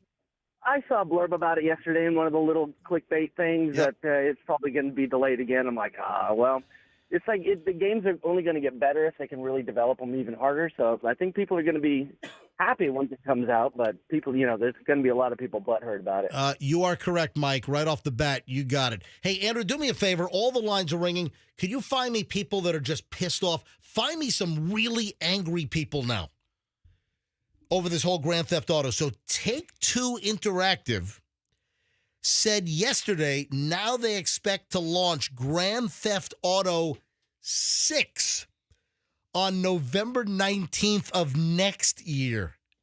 What the heck? This is the latest delay. This is like the most anticipated blockbuster release, Grand Theft Auto 6. And this is like years delayed. What is going on? I got to talk to people that are just absolutely spitting nails and angry beyond. I was about to say something that was not. I had to stop myself. I was about to say something that was not broadcast worthy. But this is now just a prolonged delay. this is years late. How do they not have the development team? What is taking them so freaking long? I mean, this had better be the best video game of all time. But it's not just Grand Theft Auto 6 and the sales for this Take-Two Interactive, but all of the ancillary purchases like new gear, processor, and hardware upgrades to be able to play the game. So there's like a whole pipeline, like a whole computer ecosystem that's waiting for this Grand Theft Auto 6 to come out. And then folks were wondering, is it going to be a holiday release? Is it coming out? Is it going to be a huge, Black Friday drop, Thanksgiving? Is it going to be Christmas time? Nope. Get ready for Thanksgiving of next year, 2026. Well, wasn't there a delay earlier this year where they said it would be out like in May of 26? Yeah, I remember there was something earlier this year saying that it was delayed again and that it might be later this year, and now it's going to be a whole year plus from now, which is just nuts. But again, what's the reason? I'll tell you what, when this thing comes out, this ought to be the best thing since Air. Now this is this is like the Florida edition, right? I don't know. It's Grand Theft Auto 6. But remember like San Andreas was like SoCal and Southern California, Oh. and there was like themed communities. I didn't know that. I have to look this up. I think Grand Theft Auto 6 is based like around the Florida man. Oh, really? That sounds familiar. I don't know. Anyway, Okay. people are living. Well, wait till next year. Go to Mega Millions. Mega Millions. Yeah, I think it's time for me to play. I don't think it was what Mega Millions is. What days? Do you know? No. Mega Millions is 2 drawings a week, right?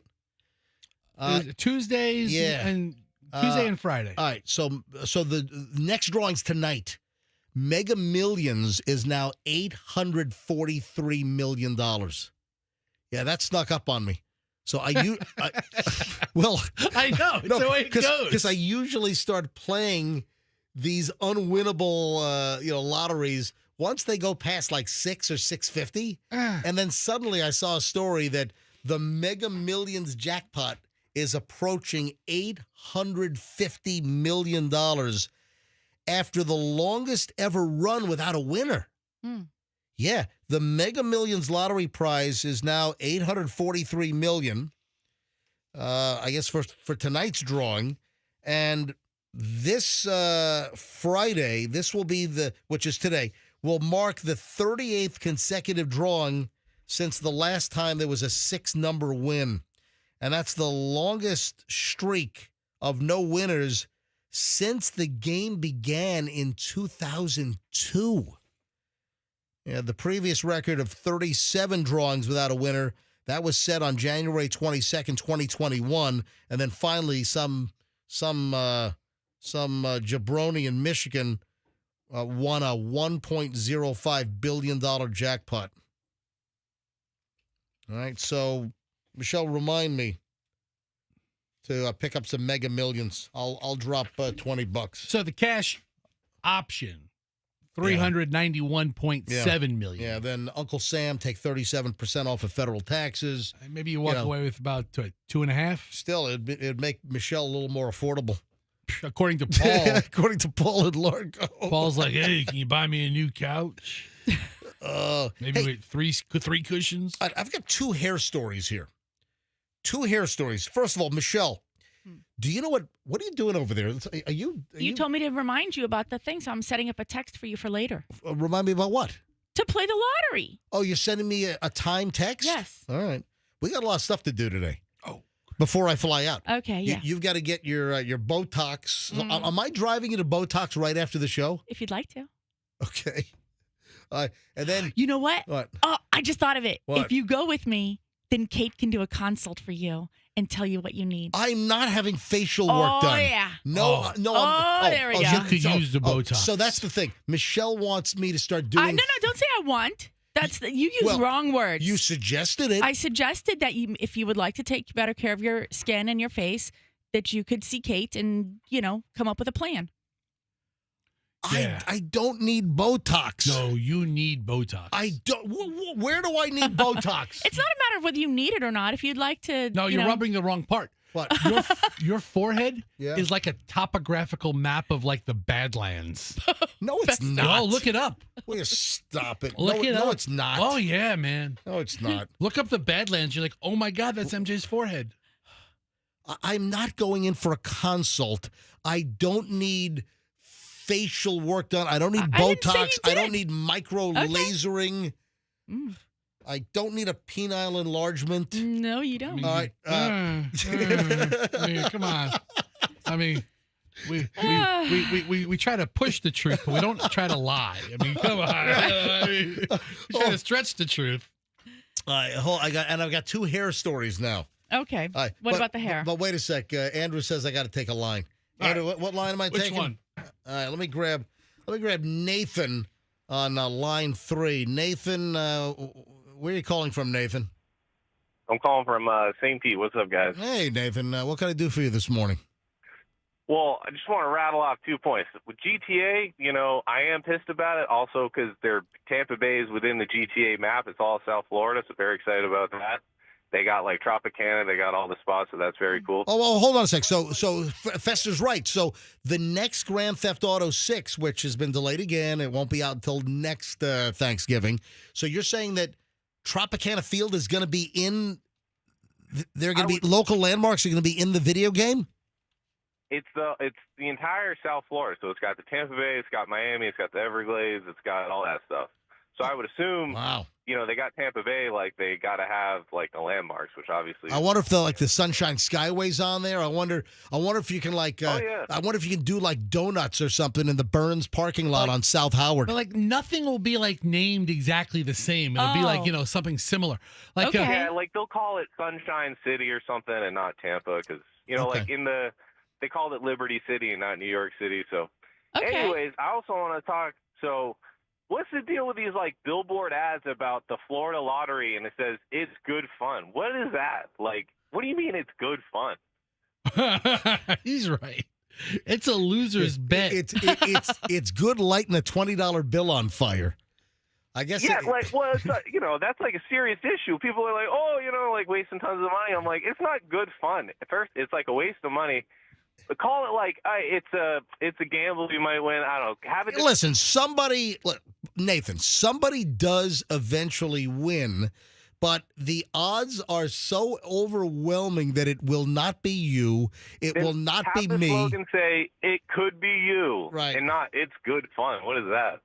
Well, listen, they're just playing on the, hey, it's fun, play the lottery. Hey, listen, the whole gambling thing, all the sports betting, it is kind of out of control. I mean, all the people and the access to gambling, and also with the lottery, traditionally, it's a disproportionate amount of people that play the lottery that really can't afford to play the lottery, like folks that are not getting folks that are not getting their SNAP benefits right now. There's a high percentage of those people that they're forking over money for the lotteries and the pick 3, pick this, pick that, pick your nose, pick your butt, all that. Yeah, I bet you that's the same people who are doing a lot of this online betting where it's so easy and in your hand. Nathan, thanks for the call, buddy. Good points. All right. See you later. Have a good weekend. All right. So, Michelle, I've got 2 hair stories. First, do you know what Bob regret is? Bob regret? What is No. Bob regret? I mean, I guess I could guess. What do you think Bob regret is? Sleeping with that guy in college? No. Bob. No. What do you think Bob regret is? Was it a bad haircut? Right. So, like, you would choose to go with a bob, which is really short. Yeah. It's a really cute look for a lot of girls. Yeah. This is a story I saw in USA Today. Bob regret is wreaking havoc on women. Huh. Yeah. 27-year-old Karen Gamboa chopped her hair off early this year into a bob, a blunt chin-length hairstyle. She and a friend had made a pact that they would never get bobs. But then here comes Gamboa lopping off 10 inches Ooh. of her hair. That's pretty drastic. She stayed strong. Her friend did, but she did not, says Gamboa herself, an executive assistant based in Tennessee. Don't we have a sound effect for that? We Yes. do, but I can never find it. We got to put it on your front screen. Yeah, because we have enough Tennessee stories that pop up. Hey, Andrew, where's my Tennessee? I can't move on until I have my actual Tennessee. Yeah. Tennessee. I think the guy that made Yeah, that. we had a listener that put this thing together for us. Tennessee. Tennessee. Tennessee. Tennessee. Tennessee. Tennessee. Tennessee. Tennessee. That's Fester and me with Tennessee. All right, so this lady's from Tennessee. She says, I'm just feeling the regret. It's going to take me years to grow this back out. Gamboa is still managing the short hair as a self-proclaimed victim of the bob trend. So I don't need to go much deeper into this because this kind of sets things up. But women will get the bob, and apparently there is a humongous percentage of bob regrets. Any women listening right now, did you bob it? Did you bob your hair? And I mean, that didn't sound right. Any women, did you bob it? That didn't sound Fair right. enough. Allison, my wife, she cut her hair short, and she hates it. she did But win. what happens is the Well, hair. hold on, let me give out the phone number. 800-990-1047. If you're a woman and you got the bob cut and you regret the bob cut, and maybe you're in the middle of your bob cut right now, or maybe you did it some years ago. Did you do this a while back and then you came to regret your bob cut? Oh, yeah. 800-990-1047. 800-990-1047. The regret phones are open right now. Women with bob cuts right now. Or are you considering a bob cut? Or did you do this years ago and it took years to get your hair back? You're like, oh, what did I do? Bob remorse. All right. 800-990-1047. I'd love to talk to Bob regret women right now. 800-990-1047. Yeah, but my old lady, she cut her hair, and when it's longer, it doesn't fly in your face. Yeah. I think that was it. I think her comment was that when she started, having to shorter hair, it was always like ending up in her mouth and blowing in her face because the shoulders didn't stop the long hair. And you can't pull it back as easily. It's hard to pull back. It's hard to make a ponytail out of it or a bun or whatever. Does she regret it though? She hates it. She hates the bob? Hates it. Hey, Michelle, when was the shortest you ever had your hair? The shortest I had my hair, I know exactly when it was right after we moved here. And she went through that Sinead O'Connor phase. It's not. Yeah. It's Sinead. Whatevs. Yeah. I went to the hairdresser that used to live in the condos that we lived in. Oh I yeah. think he had a motorcycle. Oh. Yeah, And they had a little yeah. shop like on, is it West Shore or Manhattan? I forget now. And he gave me a really cute little, it wasn't quite a bob, but it was just up to my shoulders. And you were like, Now, let me go. Let me grab line one. Greg is in Tarpon Springs. Hang on. Can I? What are we doing? All right. Greg in Tarpon Springs is a cosmetology teacher. Yes, Greg. Hey there. Hey, guys. I understand completely what this topic's about. Okay, so We you do- understand Bob regret. Absolutely. Okay, well, Absolutely. fill us in, Greg. Hair's emotional. What? Well, Michelle, she'll verify hair is very emotional.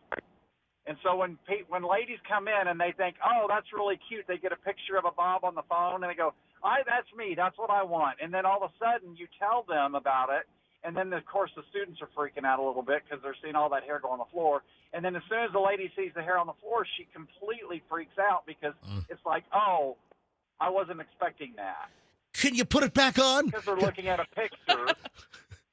Yeah, they're looking at a picture on the phone. And I guarantee you, Michelle could probably verify what I'm saying. Yeah. Because if you get the wrong color, you get the wrong cut, you get the wrong sculpture, the stylist is not communicating, you don't have the right open dialogue, and you don't get in there and tell them, look, this is an emotional experience. Are you sure you're ready for this? Hey, Greg, where do you teach cosmetology?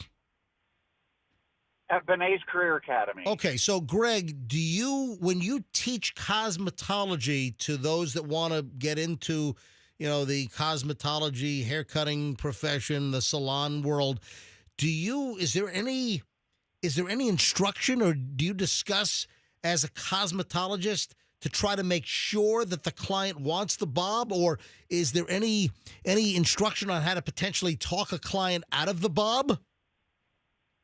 Absolutely. And so, again, it's just like with people with really fine hair. They want to get those layers. And I keep telling them, look, man, you cut layers in your hair, it's going to look finer.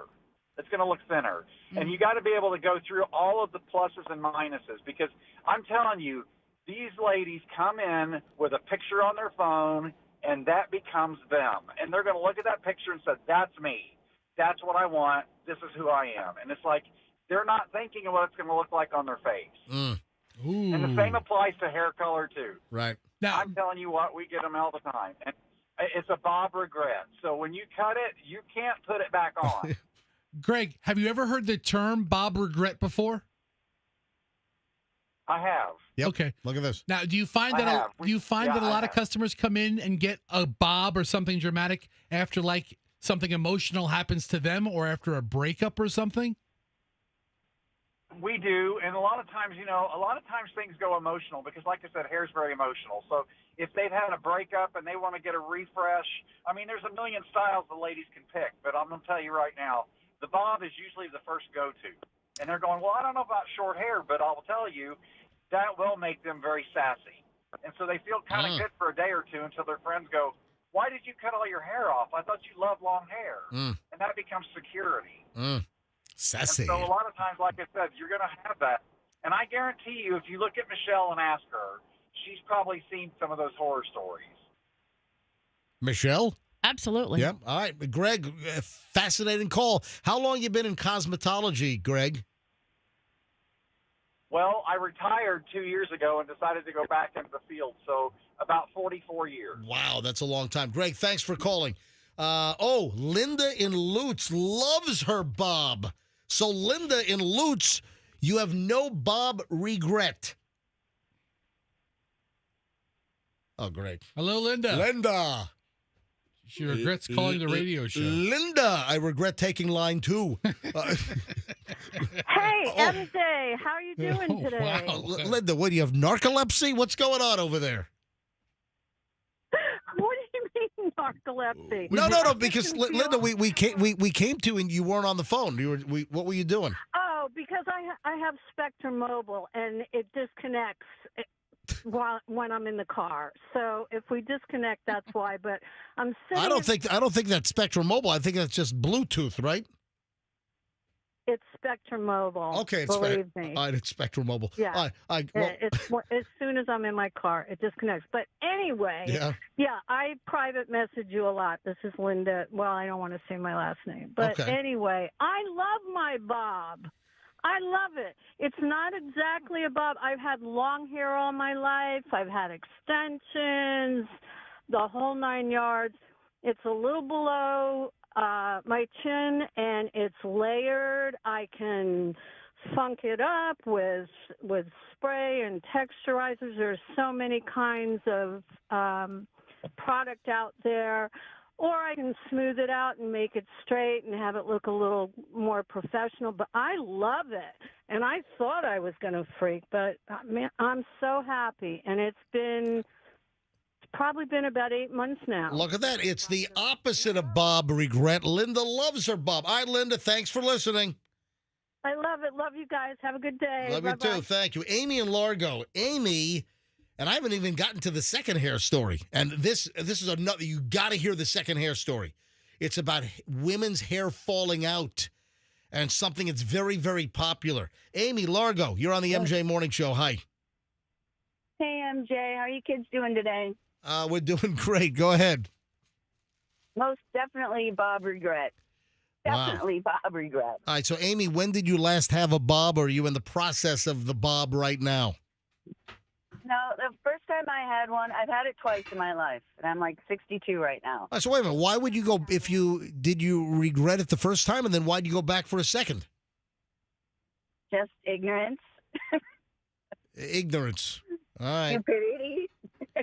All right, so how No, long how long ago was your last bob?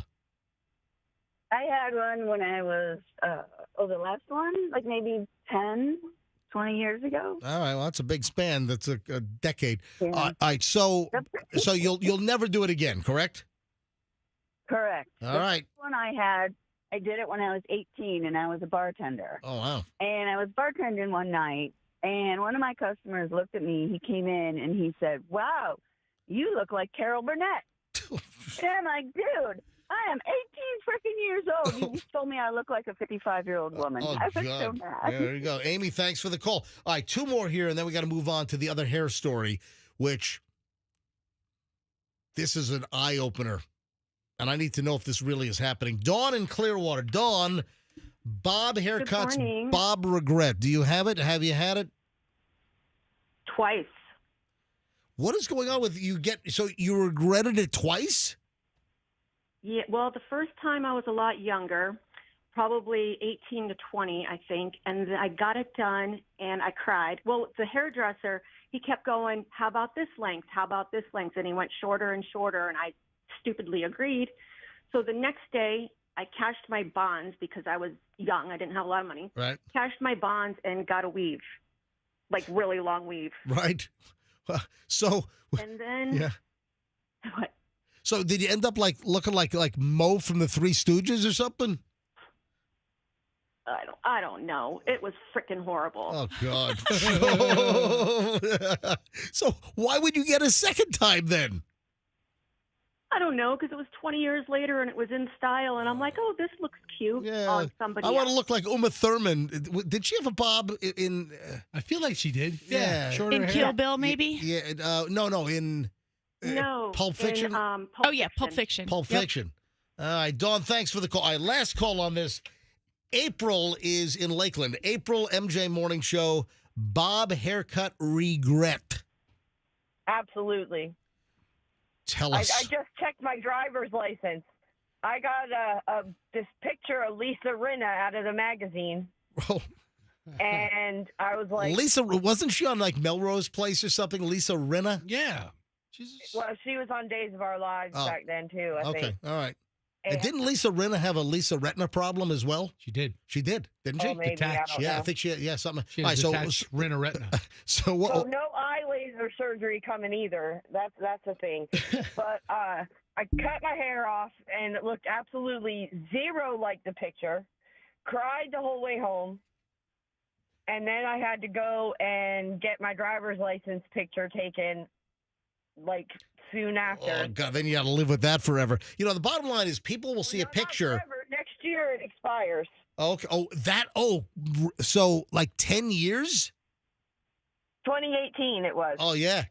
So a 10-year driver's license. So the deal is, and I think this happens with men and women, but maybe more with women, they'll see a model wearing an outfit in a catalog, or they'll see it online, and they think, oh, I'm going to look just like that. And the same thing, I think, with the haircut, that you have a preconceived notion and you have an idea, you have a mental snapshot of what you're going to look like. And then when it doesn't, then that's a gigantic disappointment. Professional hairdresser either. Say it You again? don't think of that either. Say it again? It doesn't come with a professional hairdresser. Oh, yeah. All right. Thank you. Thanks, April. All right. The second hair story. Yeah. So that was all about women that get bobs. And apparently there's a very high percentage of women that get the bob haircut that then regret it. Well, the bob was recently like a very popular haircut as well. So I think that's kind of like a resurgence right now. What resurged that? Do you know? I don't know what led the trend. All right. The second one, women are saying their hair is falling out because they're drinking this. And I think it's supposed to be healthy for you, or the perception is this is healthy. Women apparently are all over social media, and there's a lot of Gen Z. There's a lot of, like Chloe's age. Do you know what this is? Women are drinking. This is one of the trendiest drinks out there. Is it kombucha? Nope. I don't know what that is, but I just know it's trendy. It is not. But women, and especially young women, Generation Z, they're all over social media. This is a hot, trendy drink, and there are all kinds of horror stories about sudden hair loss. And the complaint is that it's matcha. What? Yeah, that green stuff? The green tea, yeah. The vibrant green tea. And these are special leaves that are ground into a powder. And then it's all mixed up into the hot water. And you get like this bright green slime, like pond scum looking, swamp water looking thing. I'm not a matcha drinker. Yeah, and it's frothy. This is huge in Japan. It is. I never got into it. Right. But what is being noticed, women are saying that the matcha is making their hair fall out. Are they drinking a lot of it? I don't understand. Because in Japan, they drink this. Not a lot, but because they serve it very, small portions. It's a little teacup that they serve it in. If you find that you're losing your hair after increasing your intake of matcha, it might not be the tea itself, but the tannins in the tea. Well, if it's then it is the tea, said Stephanie Schiff. What if they ever called her Stephanie Schifferbrains? Stephanie Schiff, a registered dietitian and nutritionist at Northwell Huntington Hospital. That's out on Long Island. Tannins are plant-based compounds that boast antioxidant properties. Listen, I love my tannins in my red wine. Yeah, so why wouldn't that have the same effect? I don't. Well, different tannins. Well, my hair has been thinning for years. Wow. I wonder do we have any women listening that your hair's been falling out and you drink? You know what? We need to go to the hair fallout matcha lines. Seriously. Are there a lot of people that drink that much matcha? I guess so. I know it's very popular. I know people who drink it, and you can get it. I guess now frothy, like with milk and like a smoothie type or a frappy something matcha. Yes. All right. So, are there any listeners right now? Any women? It seems to be affecting women. Are there any women that your hair has been falling out, and you just heard that it might be matcha related? And do you drink a lot of matcha? And now you've just had this aha moment. Oh my God. Maybe my hair is falling out because of my matcha consumption. So if there are any women, and I don't know how many calls we'll get on this, if any, 800-990-1047. Did we just solve a potential mystery here? 800-990-1047. That's 800-990-1047. The matcha mystery. It is. Ooh. It's the matcha mystery. Has your hair been falling out and you drink matcha?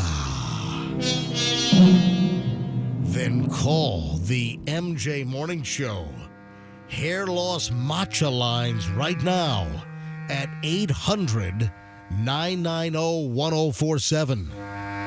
That's 800-990-1047.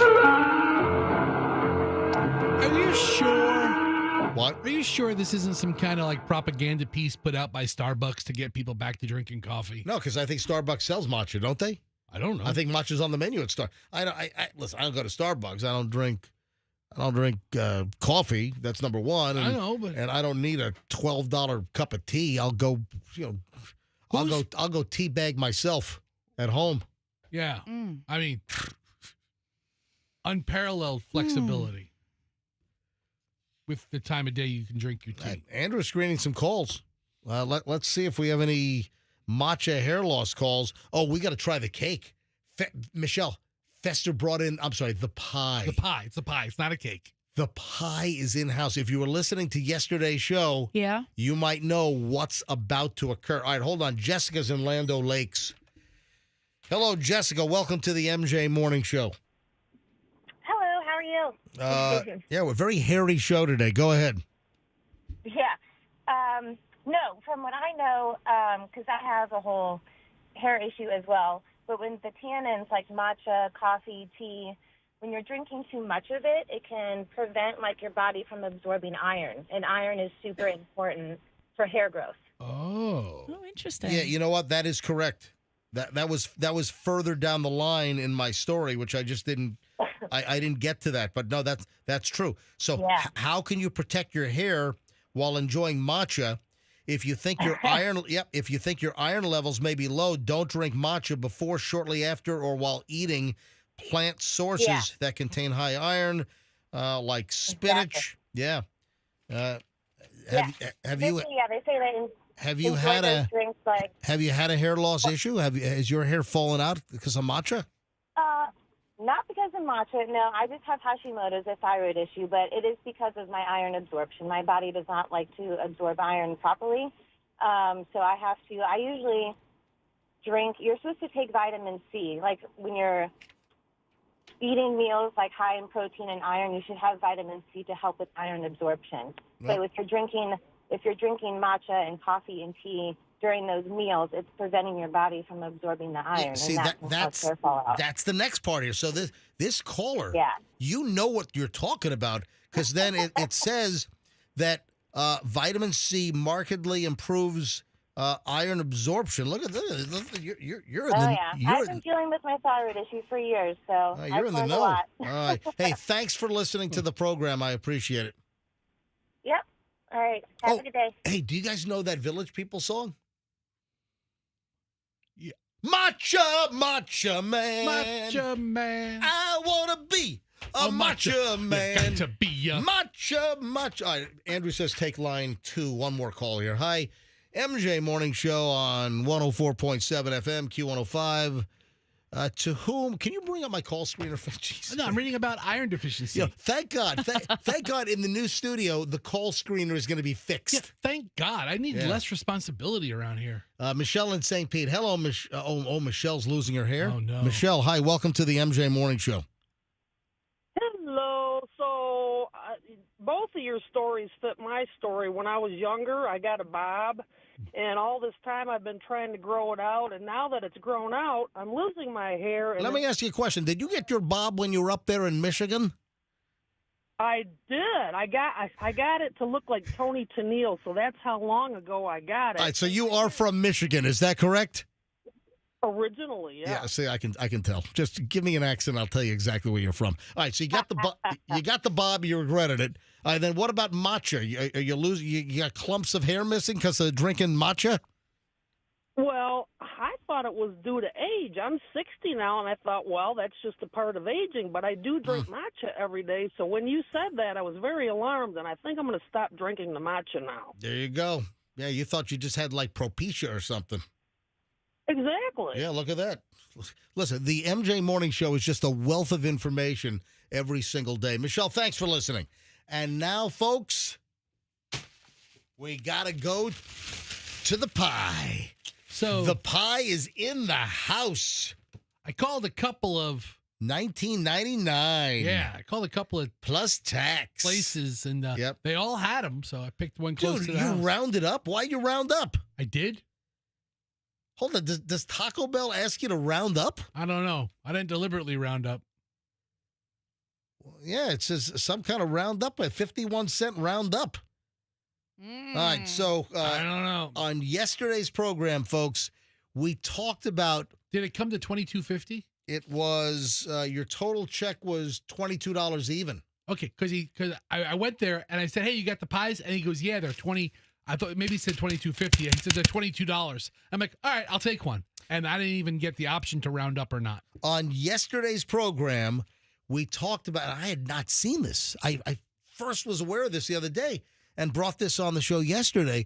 That Taco Bell is selling a Mountain Dew Baja Blast pie. Yes. I mean, we're talking like a pie, like a Thanksgiving pie that is, you know what it looks like? The color in the picture. I'm going to open this thing up right now. So Fester called a local Taco Bell up in what, Lutz? Yeah, I went to which one? I was on Bears Avenue. Oh, yeah. Yeah, it's right here, East Bears Avenue. Yeah. Went to that one, I think about 9:30 or 10 o'clock last night. We talked about this on the show, and then Fester, listen, I got to give you credit for following through on this. Fester calls up Taco Bell, and they just became available, and it is a Mountain Dew Baja Blast flavored pie. And I'm going to open this thing up. You know what? The color of this, you know what it reminds me of?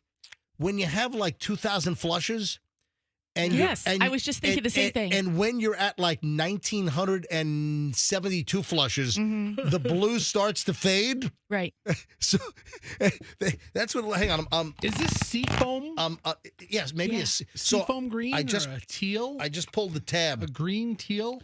I just pulled the tab. I don't find anything that color appetizing. Oh my goodness! Look at this. Oh, wow. The Baja Blast pie is in the house. Wow. Why is there like a paw print on this? Maybe they had a... Oh, is there supposed to be... It looks like a dog step. I'm not making this. I'm going to show this on MJTV. Maybe they had a couple of raccoons in the factory. I don't know. One of them just stepped right into pie. All right, I'm opening up the tin right now, and then I'm going to... Let me take the top off. We need a plastic knife. Apparently, I thought it'd be cut up in slices, but it's not. No, it's not. But look at see the paw print. This in the middle of the pie. It's like seriously, it's like a dog stepped on the top of the pie. You know what that is? I'm holding this up to MJTV right now. That's like the inertia of the squirt of Berry Blast. Hey, Andrew, I need you to go get a knife. I got some forks and spoons. Yeah, but I got to. Hey, Andrew, can you? How about some plates? We have plates. I got plates. Okay. I don't have napkins, but that's what we have sleeves for. There's paper towels over there. Andrew, I need you to run the kitchen real quick and bring me a plastic knife. All right, Andrew's running to the kitchen. Luckily, it's not Andrew far. carries a switchblade on him. What? Yeah. Is he scared? I don't know, but he carries like a real one, like in the olden days movies where they flip it out and it goes. The knife flips out. I got to turn them on to the SIG P365. All right, so Andrew ought to be here momentarily with the knife. We're gonna try the. How does it smell? Does it have an aroma? It does. It Is it fruity? It's a fruity aroma. Oh, I'm excited. It is. All right, so we're gonna try live on the air the new Taco Bell Baja Blast pie. And here we go. Andrew there we is go. bringing me a Thank knife. you, Andrew. All right, I am cutting the pie. Here we go. Okay. Fester, you will get slice number 1. I would have it no other way. Okay. Don't skimp on me either. You're not getting skimped Listen, on. Baja Blast is one of my 16 favorite sodas. All right, here we go. Fester, slice number 1 of the Baja Blast pie. I kind of came apart a little bit It's here. all right. I mean, I'm not expecting much. I mean, is it like a graham cracker shell? Or it is. It's a graham cracker crust. All right. All right, Michelle, you got to eat this. Oh. Even though it looks like 2000 Flushes color, you've got to. I'm very excited. It's Tidy Bowl pie. It's like it's the color when the Tidy Bowl fades. Is what it. It's a very unnatural color. I got to be honest. I don't think I've ever eaten this color. It's like a teal. Yes. Nothing in nature is this color. No, there's a lot of things in nature that are that color, but nothing that you're eating. Nothing edible Yes. in nature is this color. No. Right. Yeah. It is as artificial gets. Oh, It's man. like Fruity Pebbles. Yes. All right. That's what it reminds me It's like a of. Fruity Pebble pie. Right. All right, But just the one color. All right, Michelle, All you right. ready? You gonna try some, Michelle? No. You can get you. Don't be all uppity. All right, here's you go Michelle. first. Here's yours. Here's your. Oh, you have it all over your fingers. Oh, I got some. Yeah. Michelle doesn't have a big piece. I have a nice big Yeah. piece. All right, here we go. All right. Let's all take a bite of the Baja. This is a live on-air taste test. You got to get a little crust in it too, Michelle. I've got it all. 1999 Baja Blast Mountain Dew pie at Taco Bell. Here we go.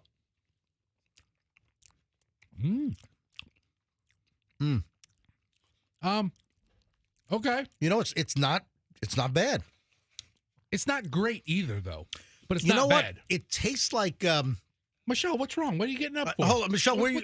Oh, she's spitting it. Oh my God, Michelle. Michelle. Michelle's spitting it out. Michelle's typically not a spitter. No, I mean, generally speaking, I'll Hang take on your a word minute. for it. Well, She just rinsed her mouth out and spit it all out. She's wiping. Oh, Michelle, what are you Michelle, doing? hold on. You don't like. Go to the microphone. Yeah, Hurry up. Hurry up. What? Hold on. What's the matter? It's just not for me. You know, It's like citrusy, or it has like a Yeah. Like a citrus taste. I'm actually on my third. Oh my God! I'm on my third bite. What? Yeah. Please stop eating like that. Me too. I gotta do it. I gotta eat like this to try to isolate the flavors. You know, the Baja Blast pie from Taco, it's not bad. You know what? I got to be honest. It's becoming more enjoyable after every bite. Have you ever made like a lemonade pie? No. It's like a poor man's key lime pie. You make it with like lemonade mix. Uh-huh. It doesn't taste like a key lime pie, but it has like a citrusy tartness to it. Not that you would know, Michelle, because you spit it out like almost instantly. Yeah. Like you have some crazy gag reflex and those just hurled right back. Hold on, that was on your taste bud for like a nanosecond That was before half of a nanosecond too long. before rejection. Was it a texture issue or was it a Nope. taste issue? It was a taste. All right, let me tell you right now. I don't hate this pie. No, I don't hate it. I don't hate it more and more. I don't hate this pie. All right. Taco Bell, thank you for this culinary invention. All right, it's out, folks, and you just heard the first live radio review in the United States right here on the MJ Morning Show. I didn't know I needed this. Hey, Fester. At least it's not turning your mouth teal. I mean, that's a good sign. I was hoping it would. Oh. I have a collection of items here. I have a collection of, what time is it? 8:23. 8:23, rolling up on 8:24. It's the MJ Morning Show. You folks are in the middle of over an hour and 20 minutes of nonstop MJ every morning about 7:27, 7:26. We start this. No commercials, no interruption, just nonstop content. And I have 1, 2, 3, 4. I've got like 4 crazy, like store stories. Like shopping is getting dangerous. Like department store stories? No, just regular shopping. I don't know. I'm asking what kind of shopping? Just going to retail, even going to restaurants, retail.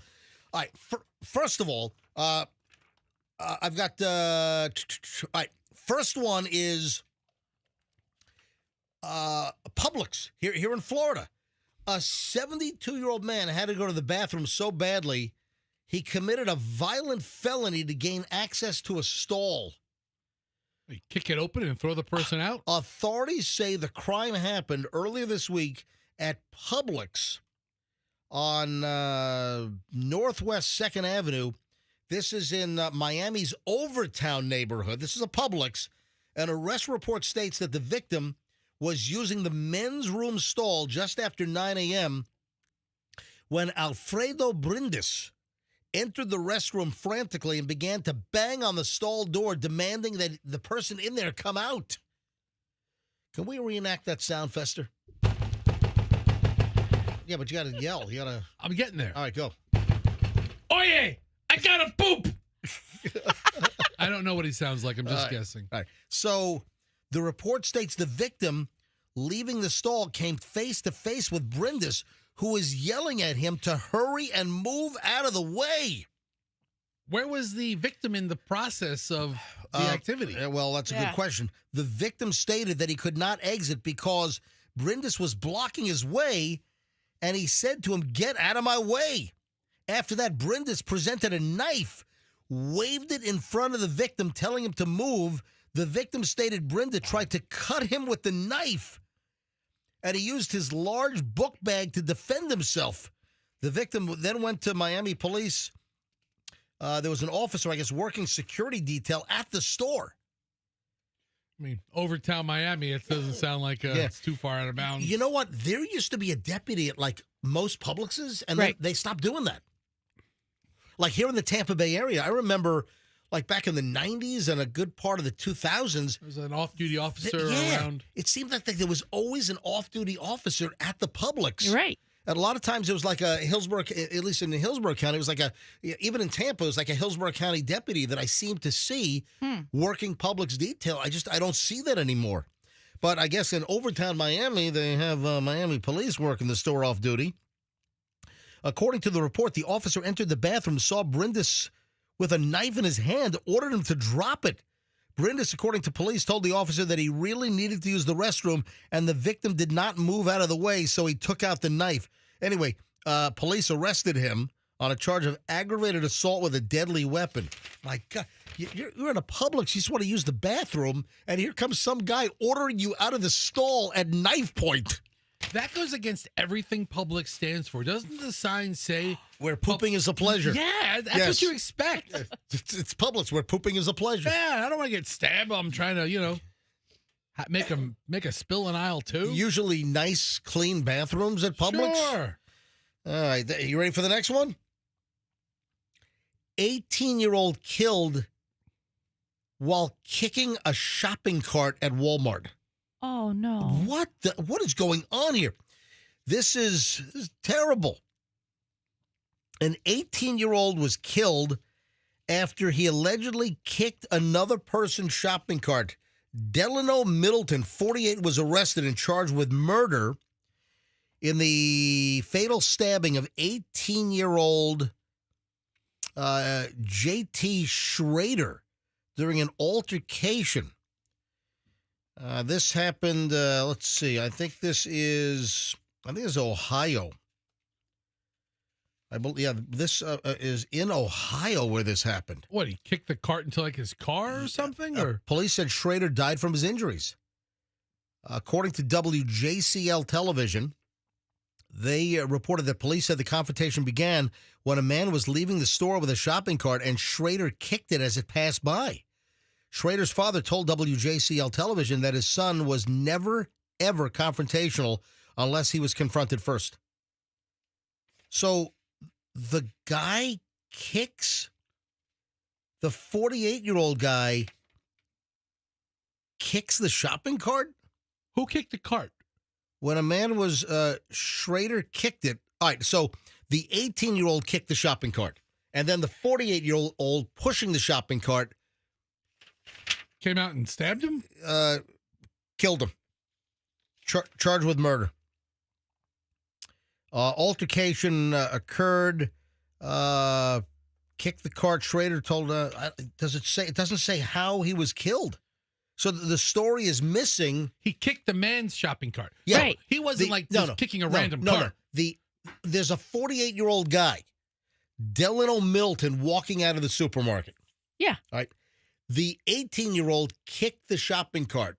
Maybe the guy was barreling toward him. Maybe he was hit. So the 18-year-old kicks the other guy's shopping cart, and then, another story is, it does say fatal stabbing. I did say that. Yeah, it was a fatal stabbing of the 18-year-old over a shopping. So these are two, I'm telling you right now, that supermarkets are becoming battle zones, like battlefields. Dude, I don't talk to anybody when I go out. Anybody. Jeez. I don't talk to people in line in front of me or behind me. I don't even look at what they're buying and judge them. Unbelievable. All right, you ready for the next one? Blood-curdling screams as woman hurls boiling coffee at McDonald's manager. So, I mean, you're on the front line. If you're a McDonald's employee, you're on the front freaking line. I mean, you better have like a helmet and body armor on if you're working at McDonald's now. A Michigan woman threw a cup of freshly made scalding hot coffee at a McDonald's manager during an argument over a refund. Huh. The shocking incident was captured on camera, took place in Saginaw, Michigan. Yeah, this happened Tuesday morning, showed the enraged woman confronting the fast food establishment's manager and apparently demanding a refund. As the argument escalated, the manager turned her back on the female customer. Ooh, that pissed her off. That's when the woman, a 48-year-old, opened the coffee cup's lid and threw the piping hot coffee at the McDonald's manager. F you, bitch. Whoa. Catch that hot-ass coffee. So the woman says, catch that hot-ass coffee, and then throws the coffee on the McDonald's manager. I mean, this was captured on video. I hate people. And this is not the surveillance video inside the McDonald's. A customer rolled video on the argument before the coffee was chucked onto the McDonald's manager. Wow, before you knew it, this manager's like screaming in pain. As of last night, the cops have not found the woman that hurled the hot coffee. So she hurled the hot coffee, and then she hightailed out of the McDonald's. All right, this was as of last night. Andrew just checked. Andrew now says that as of this morning, the woman's been identified. Andrew, turn your microphone on. Yes. Breaking new news from Andrew, the producer. What do you have? The headline simply says, or the byline simply says, has been identified. That's So it? Yes, They don't give the name. Thank All you right. for the breaking news, Andrew. All right, so identified, but I don't know if the individual's in custody. They might know who it is. But, I mean, Here's the thing. You go to these stores, you almost always pay with a debit card. They know exactly who you are when you Right. go to Yeah, these yeah. stores. Everything's done through like the kiosk. I had to order my Taco Bell pie through the kiosk yesterday and pay for it, and then so they know. Yeah, I don't think you're wrong. Oh, folks, this is the last day to enter the Banco Overhead Doors Scary Garage Door Contest. This is awesome. This is a $2,000 freebie.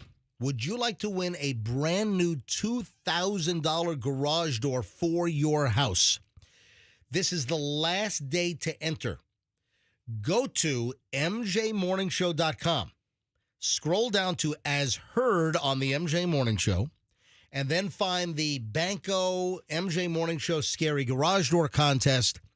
Fill out the form, and then upload a picture of your scary garage door.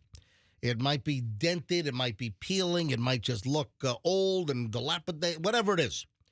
And the scariest, spookiest garage door is going to win a brand new $2,000 garage door from Banco Doors and Clopay and the MJ Morning Show. Great Clopay garage door. So go to our website and send in the entry, mjmorningshow.com, as heard on the MJ Morning Show, and then send in your entry. Deadline is today to enter. So if you're still home, you can do it. Do it quickly when you get home from work today, and then upload this thing, and you could find yourself with a brand new $2,000 garage door. Simple as that. I'm not in line for this. What, you might ask? Journey has announced their farewell tour. Neil Schon, one of the founding members of Journey, saying we're signing off. We're going bye-bye. So the rock band Journey is going to take a final tour across the country. Aren't they touring right now? They're calling it the Final Frontier Tour for 2026. This is it. So Journey is going to check out. So Neil Schon, one of the founders, if not the founder, he put a post up on Instagram with the song Separate Ways playing in the background. And I guess, listen, go to Instagram. Bring up Neil Schon's, Instagram here. But he said, as its founding member, I carry the Journey torch to this day. Wherever I go, Neil Schon, obviously, the lead guitarist for Journey. Very, very, very talented guitar player. Mm-hmm. But why am I not in on this? Well, because tickets are like $1,000 each? $2,000 each. No. I'm not in on this because I'm sorry. Journey is Steve Perry. I mean, listen, the dude that took over for Steve Perry has done a very good job. Steve Perry? Asian Steve Perry is a very talented singer. The guy does a great job, but I'm sorry. It's still, I haven't had any desire to see Journey. They've been around. They've been part of the compilation things like at the amphitheater or whatever over the years. And I'm sorry. Michelle, do you have any desire? So here's the deal. It's going to be at the Ice Palace. So downtown Tampa, May 15th, downtown Tampa, Journey is coming on the Final Frontier farewell tour to downtown Tampa on May 15th. I don't have any compulsion to go to this because... You don't have any compulsion to go to any concert. Yes, I do want to go. Oh, my God. Here it comes. Michelle, there's no Steve Perry. Hasn't the guy's name is what? Arnel Pineda. Yeah, Arnel Pineda. Yes. Hasn't Arnel been the lead singer now for like 20 years? It's been a long time. He's been performing his with them. band now. Right. This guy's good. He so, is. Arnel Pineda, the lead singer of Journey, post Steve Perry, but still, he's not Journey to me. He's talented. He's done a phenomenal job. He's got a killer great voice, but it's not Journey. For the final frontier, I hate to say this, you kind of shove Arnel to the side. I don't think and Steve. You bring Steve Perry back in. He doesn't want to come back. I know. But So I'm going. you're going. Oh, yes. I'm not going. Well, then I guess it'll be me and a friend. There you go. It's December 5th of 2007. Pineda was announced as a new lead singer of Journey. So it's almost 20 years. Yes. This is his band now, but they're still singing the old songs. They're doing all the same old songs, Fester. Has Journey come out with a new song in the last 20 years? Not that I'm aware of. Not that I'm aware of either. They're just playing greatest hits, and he's like just the best of the cover bands. Yeah. Yeah. I mean, it's like, it's like he's on American Idol every concert. So you're not going to go because the singer isn't the same one that you want to see, but all of the other band members who play phenomenally. I mean, just phenomenal. Neil Schon, love him. I do. And you won't go see him. No, I mean, I like Neil Schon. I've met Neil You're a Schon. jerk. What? You're I'm a a jerk? Yeah, because the rest of the band deserves some credit. Hey, the jerk store called. They're running out of you. I mean, they're going to run out of you at the concert because you're not going. I mean, the rest of the band deserves to be supported just because they don't have one member dropped off. So what about Van Halen? We have no Eddie Van Halen anymore. You're not going to go? Or the Eagles? The Eagles, what's his face? Fry? Glenn Fry died. He's Right. dead. Yeah. I mean, that's just ridiculous. What I about, think it's a ridiculous theory. What about Rolling Stones? How does Glenn Fry die and Joe Walsh is still alive? How does that happen? Dude. Anyway. But also, let me point something else out. Oh, you point something else out. Go ahead, point it out. Point it out. Didn't It's impolite to point, by the way. Didn't some of the Journey band members sue each other? Maybe. I think there was like some lawsuit. I don't think they get along. They're going to get along for this tour. That's what they're going to do. I mean, they should call. So Neil Schon, I've met him several times over the years. He's a phenomenal guitar player. Then you've got Jonathan Cain. That's another big name that I know. And that's it. But Steve Perry's got to be part of the picture. So Sorry.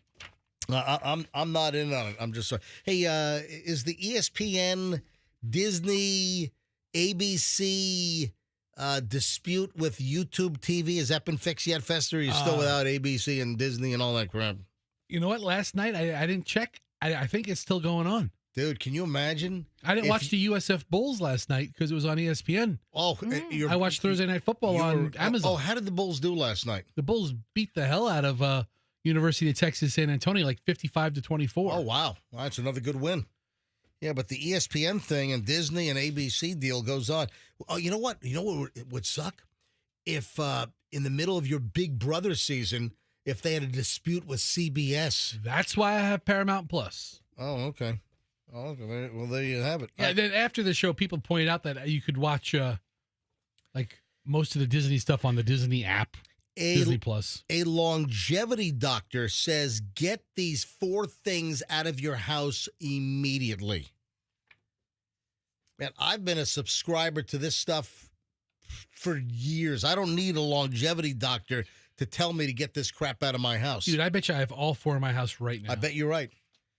Michelle, do you know what a longevity doctor is telling you to get out of your house?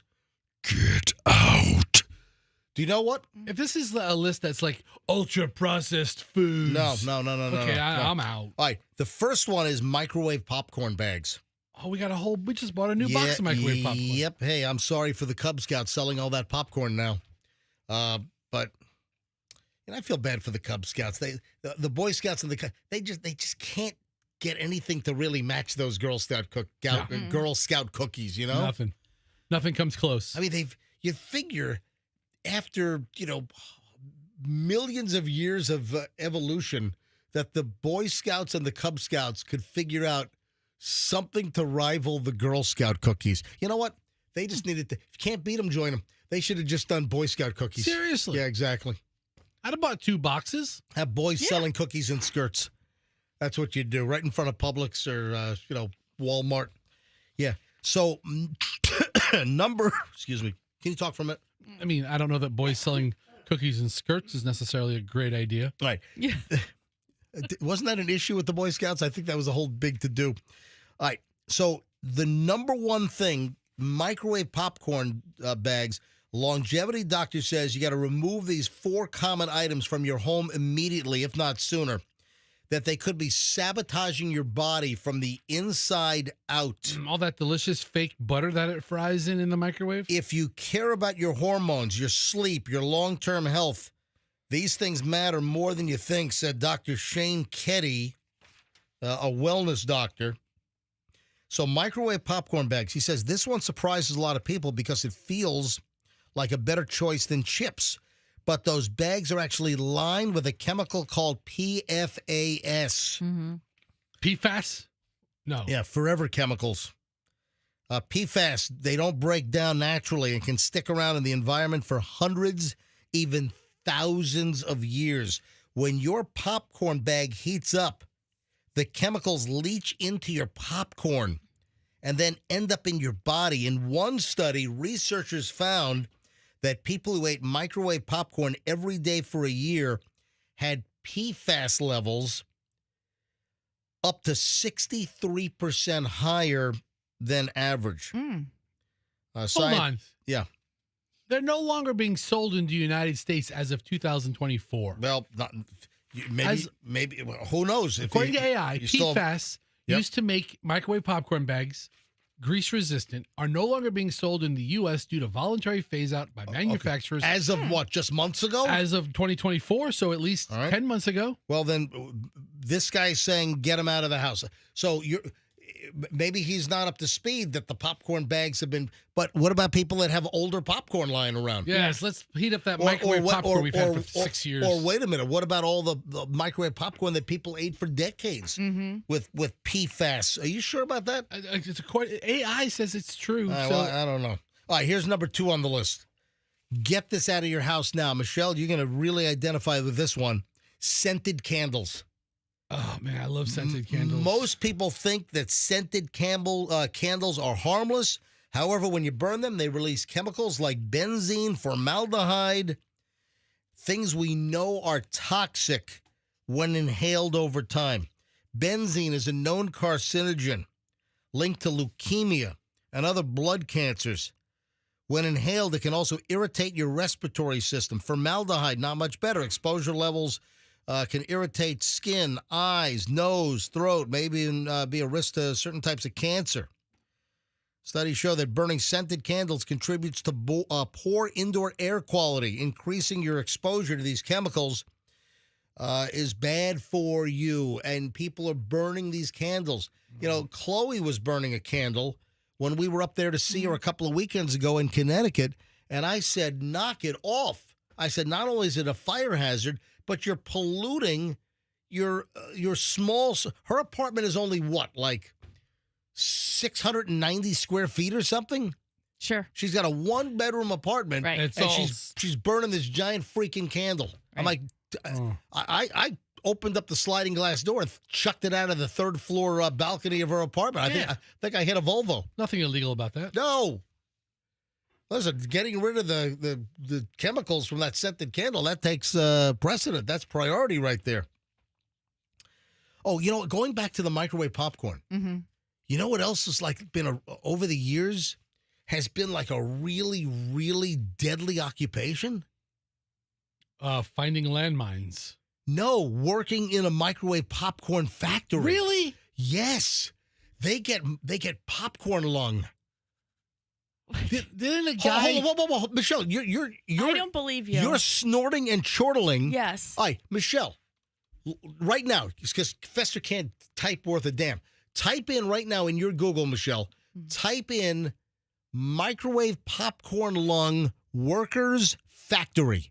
Go ahead and type that into the Googles and go ahead and read me what is returned with that search. Yes. Do you have it?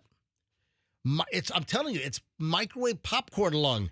And it's like you've been smoking 30 packs of Camels a day for 37 years. You are correct. All right, go ahead and read it out loud. Workers in a Missouri microwave popcorn factory experienced the devastating lung disease called bronchiolitis obliterans, Also known as microwave Popcorn lung. popcorn lung. due to inhaling the chemical diacetyl, a butter flavoring. Mm. I would love to go that way. I would love to. I mean, everybody's going to die someday.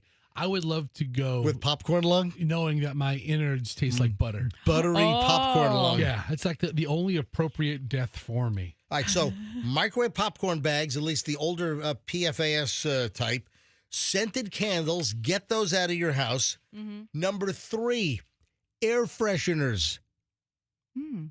Get them out. Get out. Plug-ins, spray cans, car fresheners. These things pump out a cocktail of synthetic chemicals, some of which are actually banned in other countries, said Dr. Ketty. That includes Lilial, a fragrance chemical banned in the EU for reproductive toxicity, but widely still used in the United States. Another culprit, synthetic fragrance HICC, is prohibited in Europe because it can trigger skin allergies, but you'll still find it in some U.S. air fresheners and cleaning products. Even small amounts of these chemicals have been linked to migraines, asthma attacks, breathing problems. Whatever. Don't take my Glade plug-in away from me. Febreze. I mean, they've got these air fresheners now that you plug into you snap them on your car air conditioning vent. And it just blasts it right on you. It's 2 feet, it's 18 inches from your face, and all these chemicals you're snorting them all in. Yeah, I have one called Pacific Mist, and it makes me feel like I'm on the ocean. You might as well snort fentanyl or something, you know? I mean, if that's the option. Oh, my God. So get the air fresheners out. And then, are you ready? Yeah, what's the last one? Number 4. And if you're just tuning in, this is a longevity doctor that says get these 4 things out of your life. Ban them from your home immediately. And number 4, light bulbs at night. Oh, shut up. Not about toxins. It's about your body clock. And what do we had a story about this like a week or 2 ago. Oh, don't look at blue screen after 9 p.m. Why don't you tell me that, too? Shut your lights off at night. Okay. We had a story how leaving a light on, a bias light, a night light, a light creeping in from the bathroom into your bedroom, Great. that it screws up your body clock. Turn the light off. It messes up your circadian rhythm, your 24-hour cycle, your circadian rhythm. This is so That dumb. regulates sleep time, wake patterns, sleep patterns, etc. This guy wants you to have your house pitch black, but then he doesn't want you to have candles either to see your way around the house? Yeah. Whatever. This guy must have like the most stubbed toe ever. he's all of his toes are all mangled, going in different directions because he's snapped them all off over Oh, bashed into multiple injuries over the years at this guy's house. Did you see that Antonio Brown is being extradited from like Dubai? So he's in custody right now? Oh, yeah. So Antonio Brown, yeah, he's done with his Dubai chocolate over there, man. I'll tell you that. Yeah. Former wide receiver, I mean, in a total like mental breakdown case, former wide receiver Antonio Brown has been extradited back to the United States to face attempted murder charges related to a shooting that happened back in May. This was at a celebrity boxing event. I remember that. Yeah, in Miami. So AB, Antonio Brown, former Buccaneer, who's 37, was apprehended by U.S. Marshals and was extradited from Dubai. So we don't know if he's yet been turned over to Miami authorities or if the feds are still holding him. But Miami police confirmed that U.S. Marshals, I think it was Raylan Givens was in on this one, have apprehended Antonio Brown and that he's been extradited to the United States, according to NBC News Miami. No date's been set for his transfer to Miami-Dade, though, according to a Miami PD spokesperson. But he's in the country. Brown was taken into custody at Newark Airport, and he was booked into the Essex County Jail in New Jersey yesterday. Up until Thursday, Brown was at large after a warrant was issued for his arrest back in June on an attempted murder charge with a firearm. Dude, I mean, he had the issues with the Buccaneers. The guy was melting down. Remember, Tom Brady took him into his house on Davis. We have friends. Our very good friends live like 2 doors down from where the Derek Jeter mansion is, and Tom Brady and Giselle had rented that. Our friends are 2 doors down. And then Antonio Brown was sleeping on a couch, there are 19 bedrooms in that place. He had like the left wing. But can you imagine? I mean, this guy's gone nuts. He was a fugitive. Remember he holed himself up in that house in South Tampa off Manhattan, just north of Beta Bay? We went to go visit him. Of course I do. We were out there with a megaphone. So Tampa police, they were surveilling the house. They were watching the house. What street was that? Was that like Vasconia or I don't know the street. Tacon? No, it's right off of Manhattan. Tacon was the rat house. Oh yeah, that's right. Yeah, years ago, the rat house. But if you remember, we tried to coax Antonio Brown out of that house in South Tampa. Fester and I went there after the show with the megaphone. Antonio Brown, this is the MJ Morning Show. Please come out. Antonio Brown, this is the MJ Morning Show. And then TPD rolled up because they had all kinds of undercover cars in the neighborhood. And they said, guys, you got to get out of here. Because remember the reports that Antonio Brown was inside the home. He wouldn't come out. Was it a child custody thing or some kind of a... I thought it was a DV thing. Maybe it was a DV. It was the domestic violence issue. And there was like a warrant for his arrest, but he wouldn't come out. And he was holed up inside with an AR-15. And then here I am with Fester standing right in front of the house with a megaphone. And TPD says, guys, get out of here. We know what you do. We know you're the MJ Morning Show. We love what you do. You're funny, blah, blah, blah. But this is not safe. And we left the scene. And now dude, he's facing attempted murder charges. He's screwed. All right, 8:54 at the MJ Morning Show. This brings to a close over an hour and 20 minutes of nonstop MJ. The 9 o'clock hour starts next here on 104.7 FM, latest on ATC. I'm flying out tonight. Am I going to have a problem flying to Fort Lauderdale tonight? Oh, Alec Baldwin, that punk in the news again. We got a white powder alert. A white powder alert. We'll give you that coming up in just a minute here on the MJ Morning Show. Let me tell you about Mark Spain Real Estate. If you want to sell your home, you got to call Mark Spain Real Estate. Sell your home with Mark. Get the strongest cash offer in the industry. You're going to save time, make the most money, eliminate the hassle. Hey, MJ here, and I'm recommending to you right now Mark Spain Real Estate here in the Tampa Bay area. They can be trusted to sell your home, hassle-free. In fact, Mark Spain Real Estate is the #1 most reviewed real estate company in the U.S. with over 13,000 five-star reviews. Trust my friends over at Mark Spain to sell your home for maximum profit. Mark Spain Real Estate sold my home quickly and for the most money, more than we bought it for. The entire process was easy, stress-free. I highly recommend Mark Spain Real Estate. That comes from Tom. I'm impressed with Mark Spain Real Estate. They make selling your home easy. Go to markspain.com, get a guaranteed offer on your home today. That's markspain.com, and start packing. If you're in a car wreck, folks, once the jolt and the trauma and maybe the ride to the hospital and the ambulance wears off, make sure you jump on the legal situation immediately. Listen, if you can, I recommend if you're in a wreck or a slip and fall, call 911, get medical assistance first, and then call the Kemp Law Group second. Call them, before you call your spouse or significant other. Call the Kemp Law Group.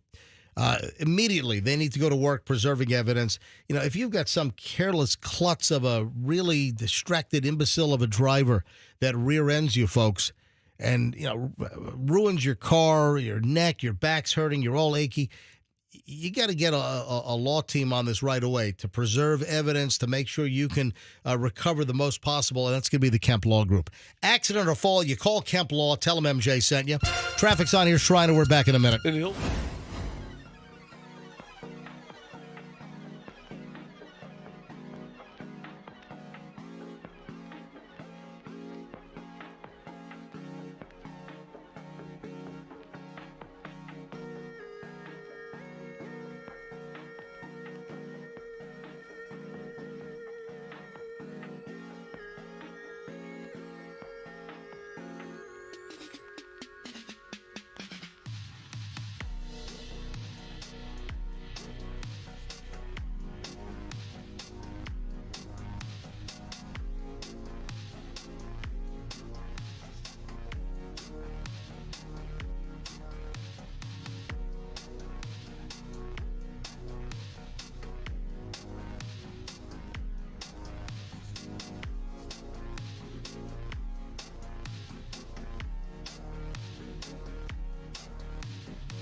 MJ Morning Show here on Q105, 104.7 FM. MJ, Fester, and Michelle.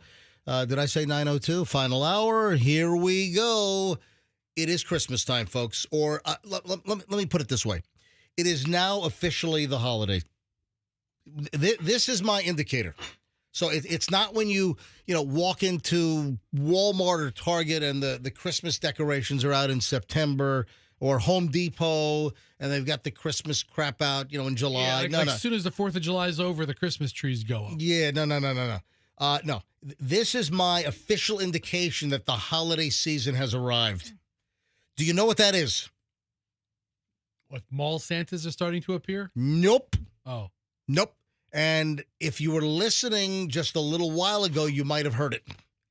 This is the official indication the holiday season has arrived. Some crappy radio station is going all Christmas music? You know what? I meant to ask that. I meant to say, hey, have any of these dopey stations changed to all Christmas music yet?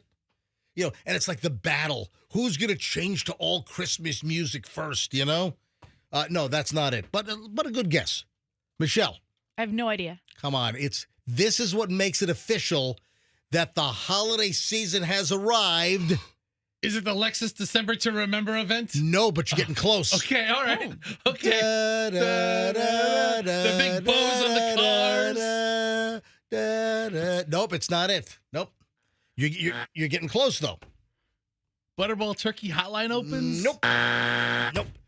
All right, here it is. Oh, what is it? This is the official start of the holiday season, and I heard this for the first time just moments ago here on the MJ Morning Show. Ready? Yeah. 3, 2, 1. The Hess truck's back and it's better than ever. Roaring engines this year. Hess race cars are here. Yep. The Hess stock car racers are loaded with lights, Look at that. sounds, and a powerful racing motor. Yep. Only at HessToyTruck.com. Free shipping and batteries included. So there are no more Hess stations. So you have to order online. So you have to go to, was it Hess, whatever the URL. I just do a Google search for it. But that's it, folks. The Hess truck's back and it's better than ever. Roaring engines this year. Hess race cars are here. There we go. Yeah, it's HessToyTruck.com.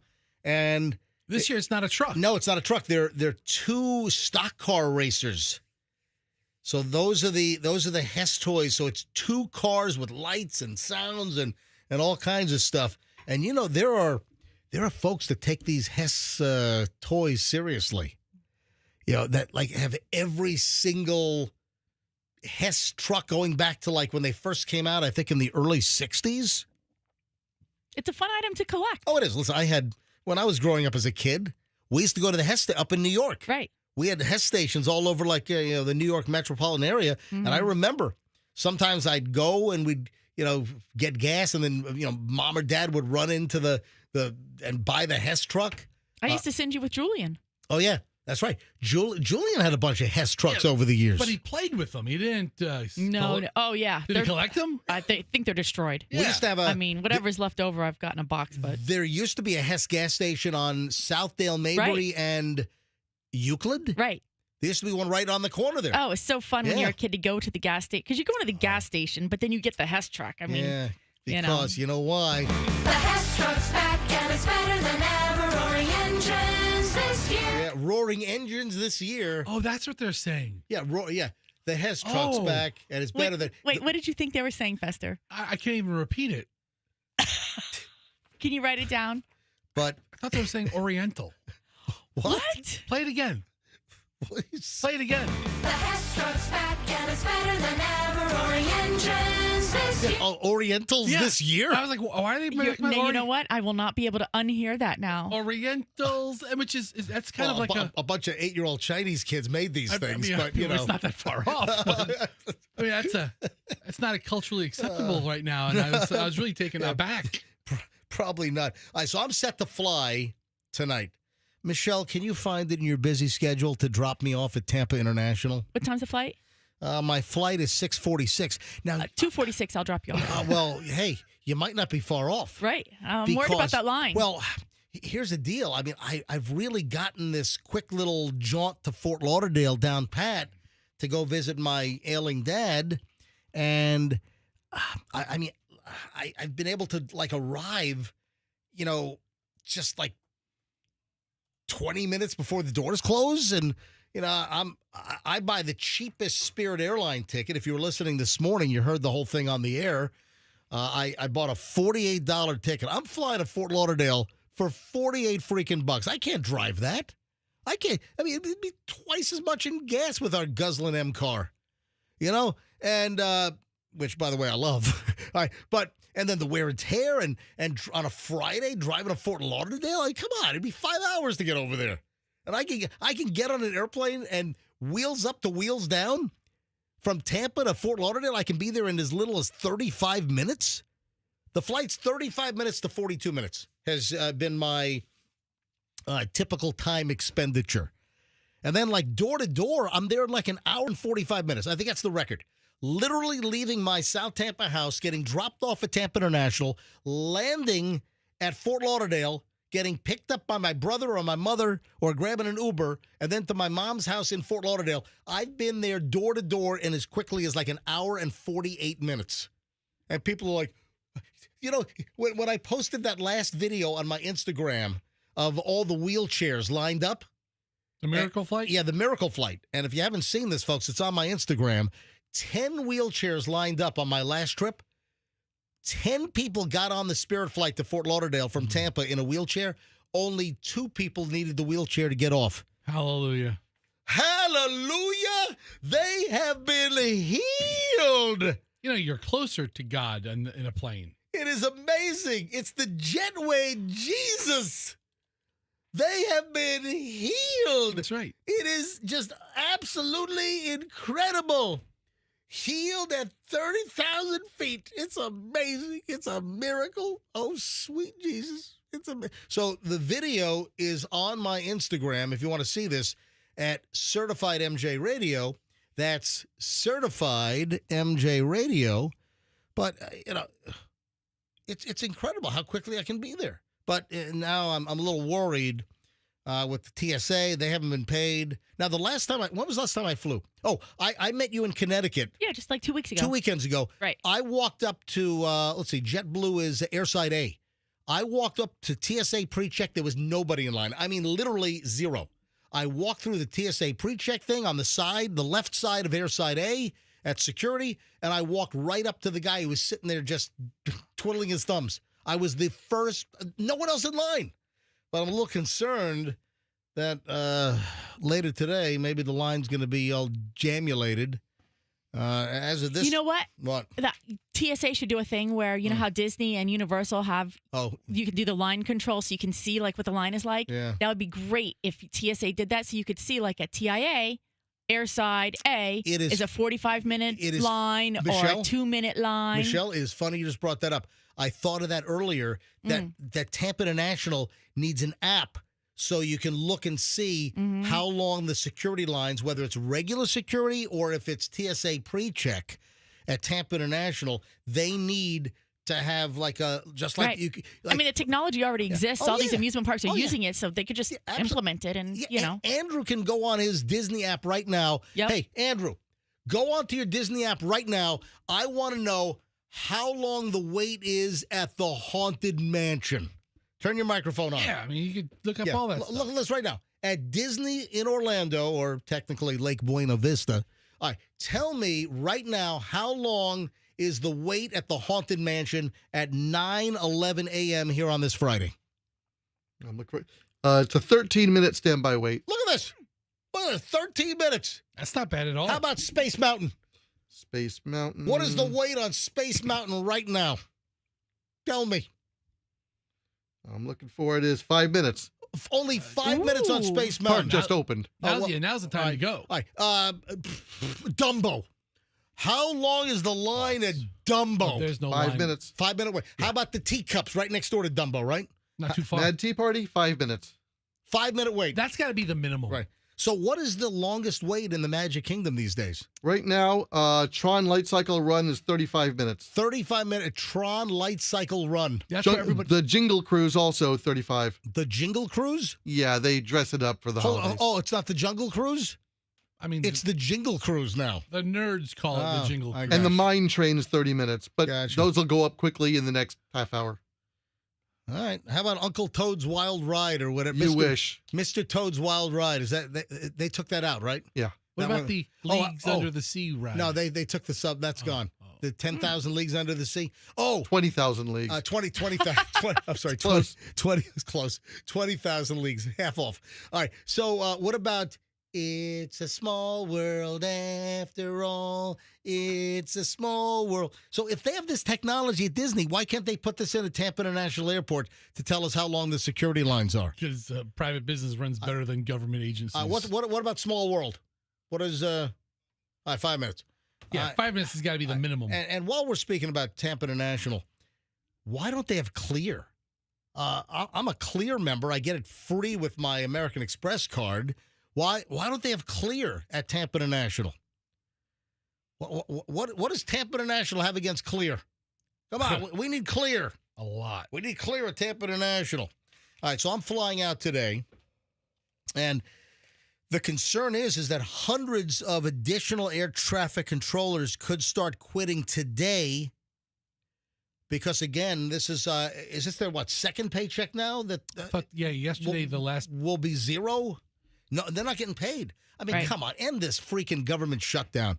I'm ready to get rid of all of them. I don't care what side of the aisle you're on, Democrat, Republican, just clean house. The House, the Senate, just clean house, and let's start again. My God. But multiple air traffic controllers told Forbes they expect large numbers of colleagues to quit their jobs in the coming days. That's great. That's all we need right now going into the holidays. Yeah. And then, of course, we heard earlier this week about the reduction in flights. And starting today, the airlines are going to be canceling flights. So apparently, system-wide U.S., today, 4% of flights will be canceled. When will you know if your flight's canceled? Well, it's still showing on time. Let me check the Spirit app.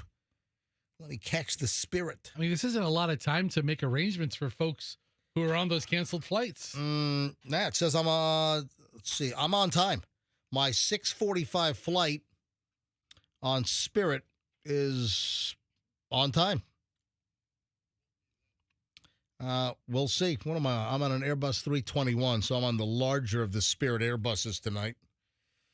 But today, a 4% reduction in flights. So 4% of flights across the U.S. are supposed to be canceled.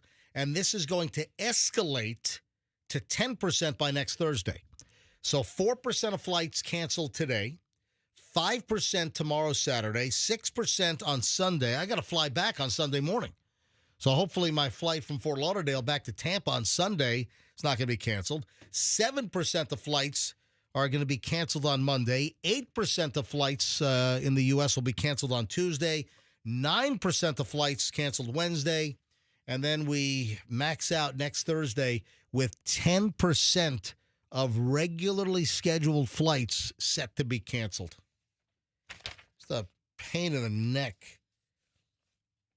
And this is just a night for the airlines. They have to reschedule and rebook. And, I mean, what a freaking nightmare. You know, I've got people telling me don't fly right now because of, air traffic controllers. They're stressed. They're not getting paid.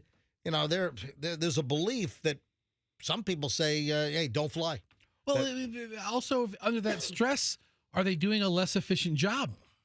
Well, that's what I'm saying. Yeah. I'm saying they're not getting paid. That I thought I alluded to that. Well, you said they were stressed, but are they letting things pass? Dude, that goes without saying. That's what I'm saying. Let's say things that goes without saying on our radio show. All I know is that in Breaking Bad, Jesse Pinkman's girlfriend OD'd, and her distraught father, an air traffic controller at Albuquerque, he was so zoned out that he let the two commercial jets crash in midair right over Walter White's house. Well, that goes without saying. You know, you thought you had a pizza on the roof. No, he had Boeing 737 parts on the roof. Again, without saying. Well, I'm not. I'm going to have a plaque made with that motto on it. What? That goes without saying. Let's say things that go without saying on our radio show. Yeah, I mean, That's our motto. Oh, do you find that funny? I do. Yes. Oh, funny like a clown? We talk for a living, and that goes without saying. That Okay, don't say it. That defeats the whole purpose. 6-7. So yesterday was November 6th, and today is what?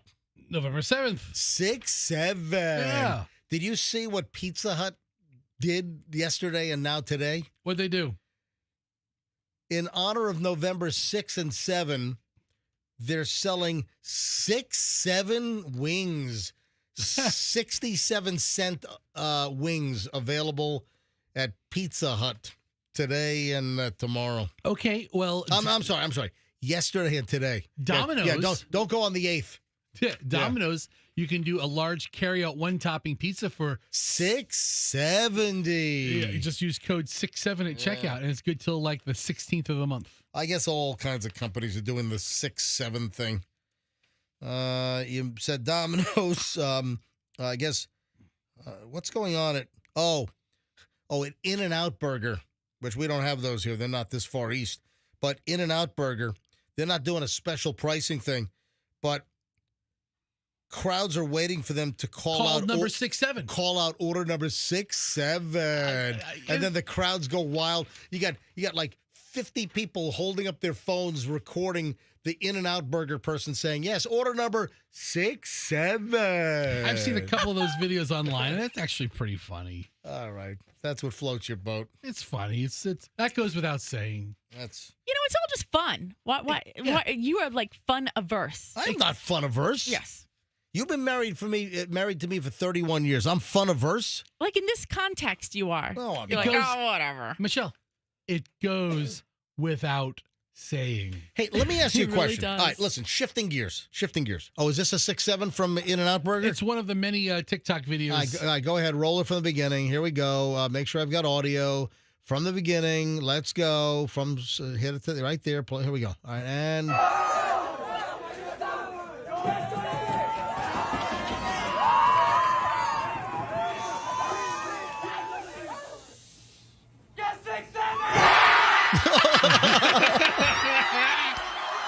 They all start jumping. What the heck? That's fun. Right? They're just having a good time. My God, it's like a riot in there. Still. Let me ask you a question on a very, very serious note and shifting gears here on the MJ Morning Show. Has the Florida Public Service Commission ever seen an electricity utility rate increase that they didn't like or approve? I love every one of them. Every single one of them. Why do I bring this up? Because of Tico. Going up again? Tico, yes. So Tampa Electric customers will see another rate increase the first of the year in January because with a unanimous vote this week, the Florida Public Service Commission has approved Tico's latest electricity hike. I think this is like, I want to say this is like the fourth rate hike in the last year. Yeah, four in the last year with Tico. All right, let me tell you right now, this Florida Public Service Commission needs to talk about cleaning house. Let's get rid of all them. It's like every single rate increase. It's like they rubber stamp them. It's like, oh, you want a rate increase? Done. Fine. Rate increase. Boom, done. Well, you want another rate increase? Boom, done. Hey, weren't you here a couple of months ago? We need another rate increase. Oh, what took you so long? Boom, done. No problem. I mean, this is ridiculous. Why are they calling it the Public Service Commission? It's like the Utility Service Commission. They're not servicing the public. Yeah, that's who they work for. My God. I mean, every single rate increase, there's no pushback. Who the hell's on the Florida Public Service Commission? Fire them. Get them off. By the way, I did see a story that I think Duke is lowering energy costs in like March of next year. So guess what? They went to the Public Service Commission and said, hey, we're Duke Energy. Can we lower rates? They said, no! No, you can't. You can't lower. According to the headline, if you use 1,000 kilowatt hours, you can see a reduction of $44. That's on Duke? And beginning in March of next year. But guess what? What? If you use 1,000 kilowatt hours on Tico, the average customer bill is going to go up about $5.50 for 1,000 kilowatt hours. Well, that goes without saying. Yep. You know, I'm going to build a little nuclear reactor in my house. You should. That's what I should do. Okay. I'm going to build a little 3 Mile Island at my house. Use the salt water to cool the reactor. Yeah. 922, a little meltdown in South Tampa. 922 at the MJ Morning Show.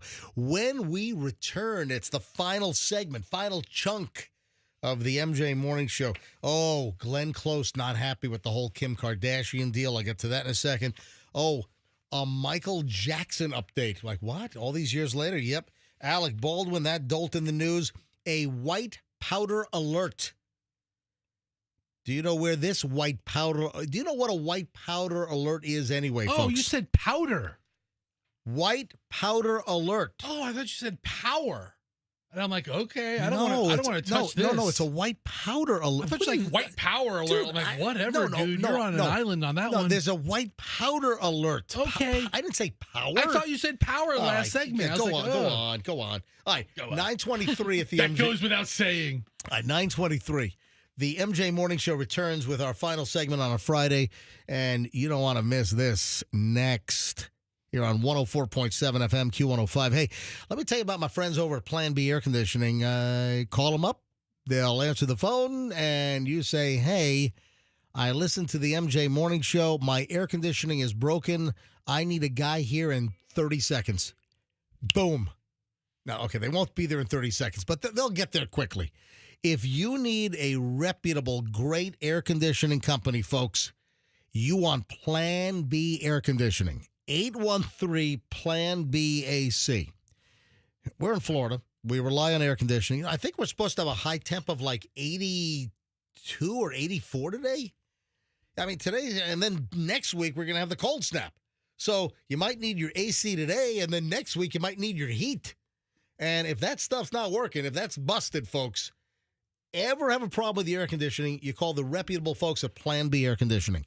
813 Plan B AC. PlanBAirConditioning.com. Tell them MJ sent you, and tell them you want the 10% MJ discount. PlanBAirConditioning.com. Traffic's on. Shriner with the final check here on the morning show on a Friday at 9:24. What's up? Because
Exactly. Oh, you hear this? You hear this? Listen to this.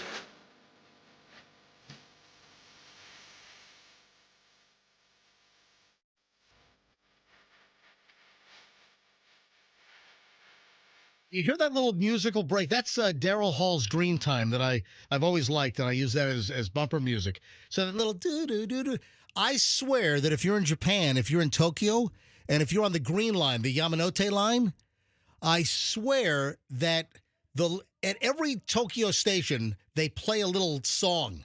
Like, as the doors are about to close on the train, they play a song. And I'm telling you right now that one of the songs they play on the Green Line in Tokyo, I'm telling you right now, is totally ripped off from what you just heard in that Daryl Hall little rejoiner. Here, listen to this. This is literally from the Tokyo subway from the Green Line, Yamanote line.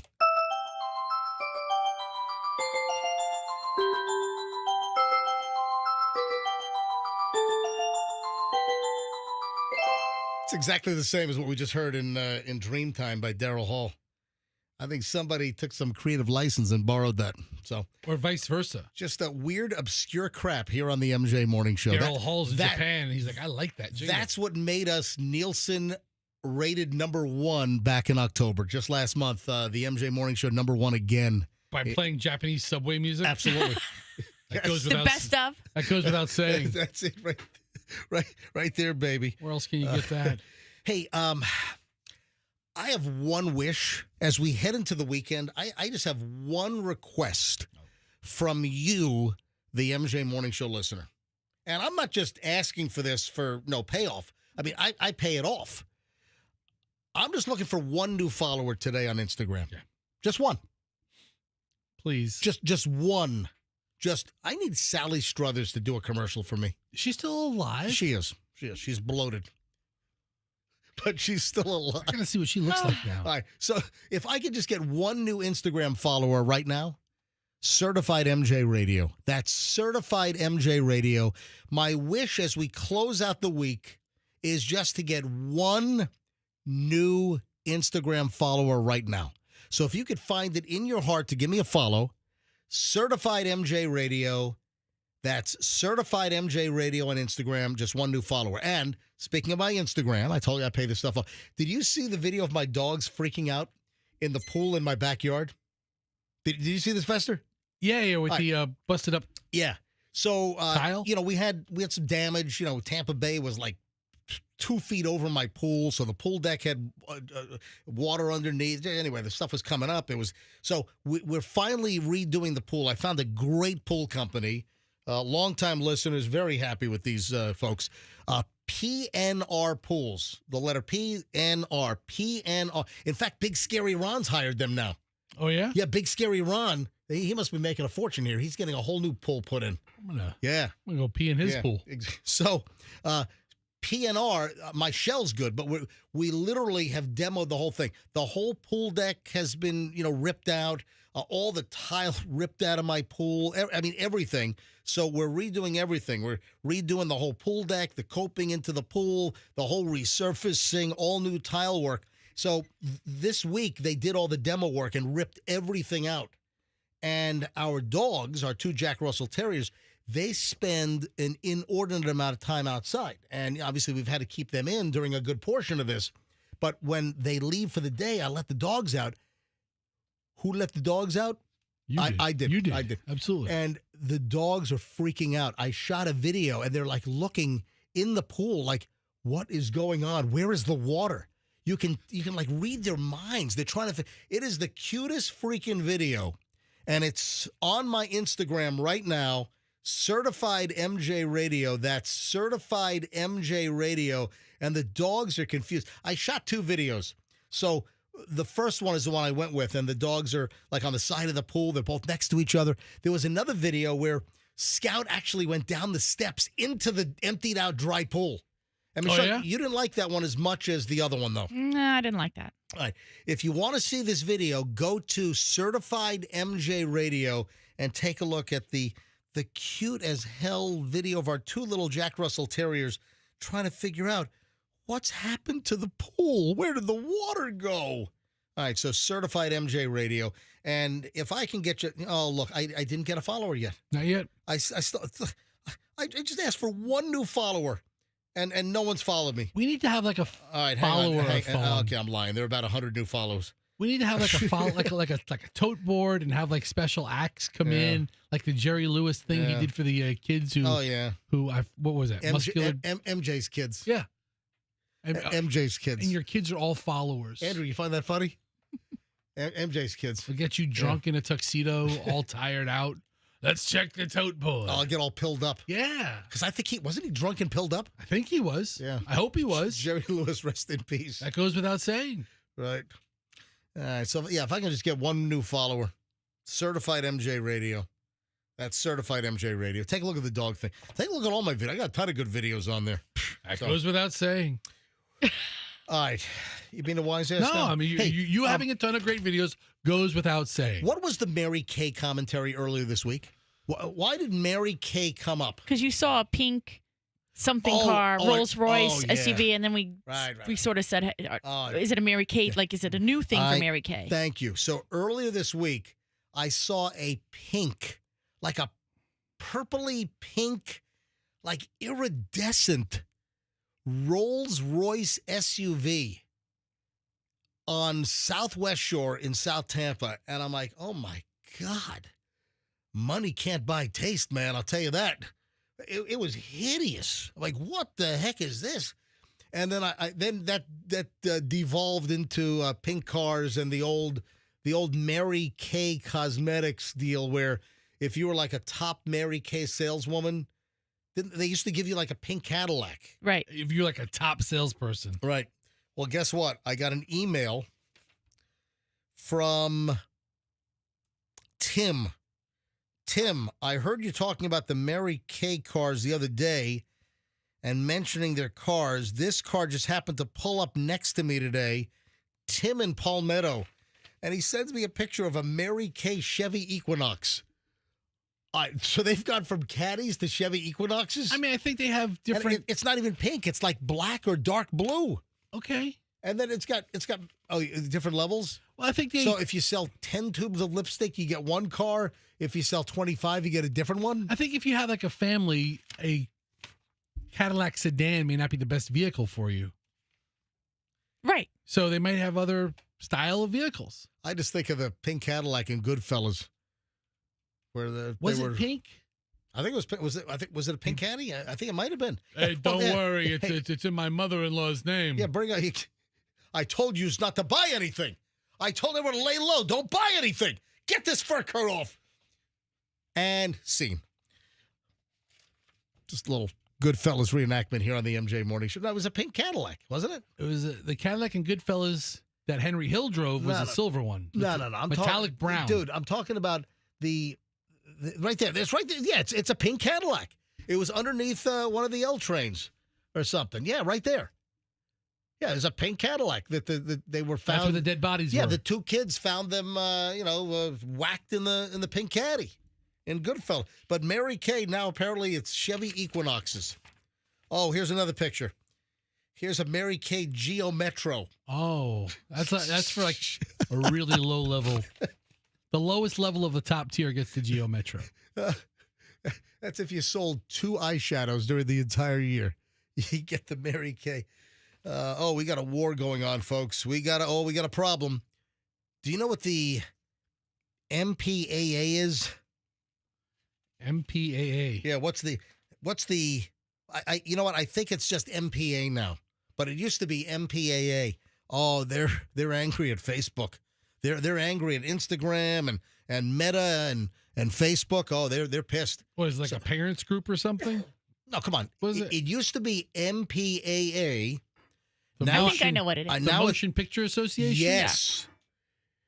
This feature's been rated PG by the Motion Picture Association of America. Parental discretion is advised. Now I think they just go by the MPA. Oh, they're angry. You want to know why? Because Meta and Instagram, they started using PG-13 for teen accounts as a designator. And the Motion Picture Association, they're saying, no, no, no, no, no. That whole PG-13, that's our trademark. Come on, that seems pretty petty, doesn't it? I mean, I think they'll do anything they can to try to get some money from a streaming service. Yeah, the Motion Picture Association has sent a notice to Meta, ordering it to stop using the MPA's PG-13 movie rating to describe Instagram's framework for the new teen setting in the app. Yeah, the group called Instagram's use of PG-13 literally false and highly misleading. The MPA has worked for decades to earn the public's trust in its rating system.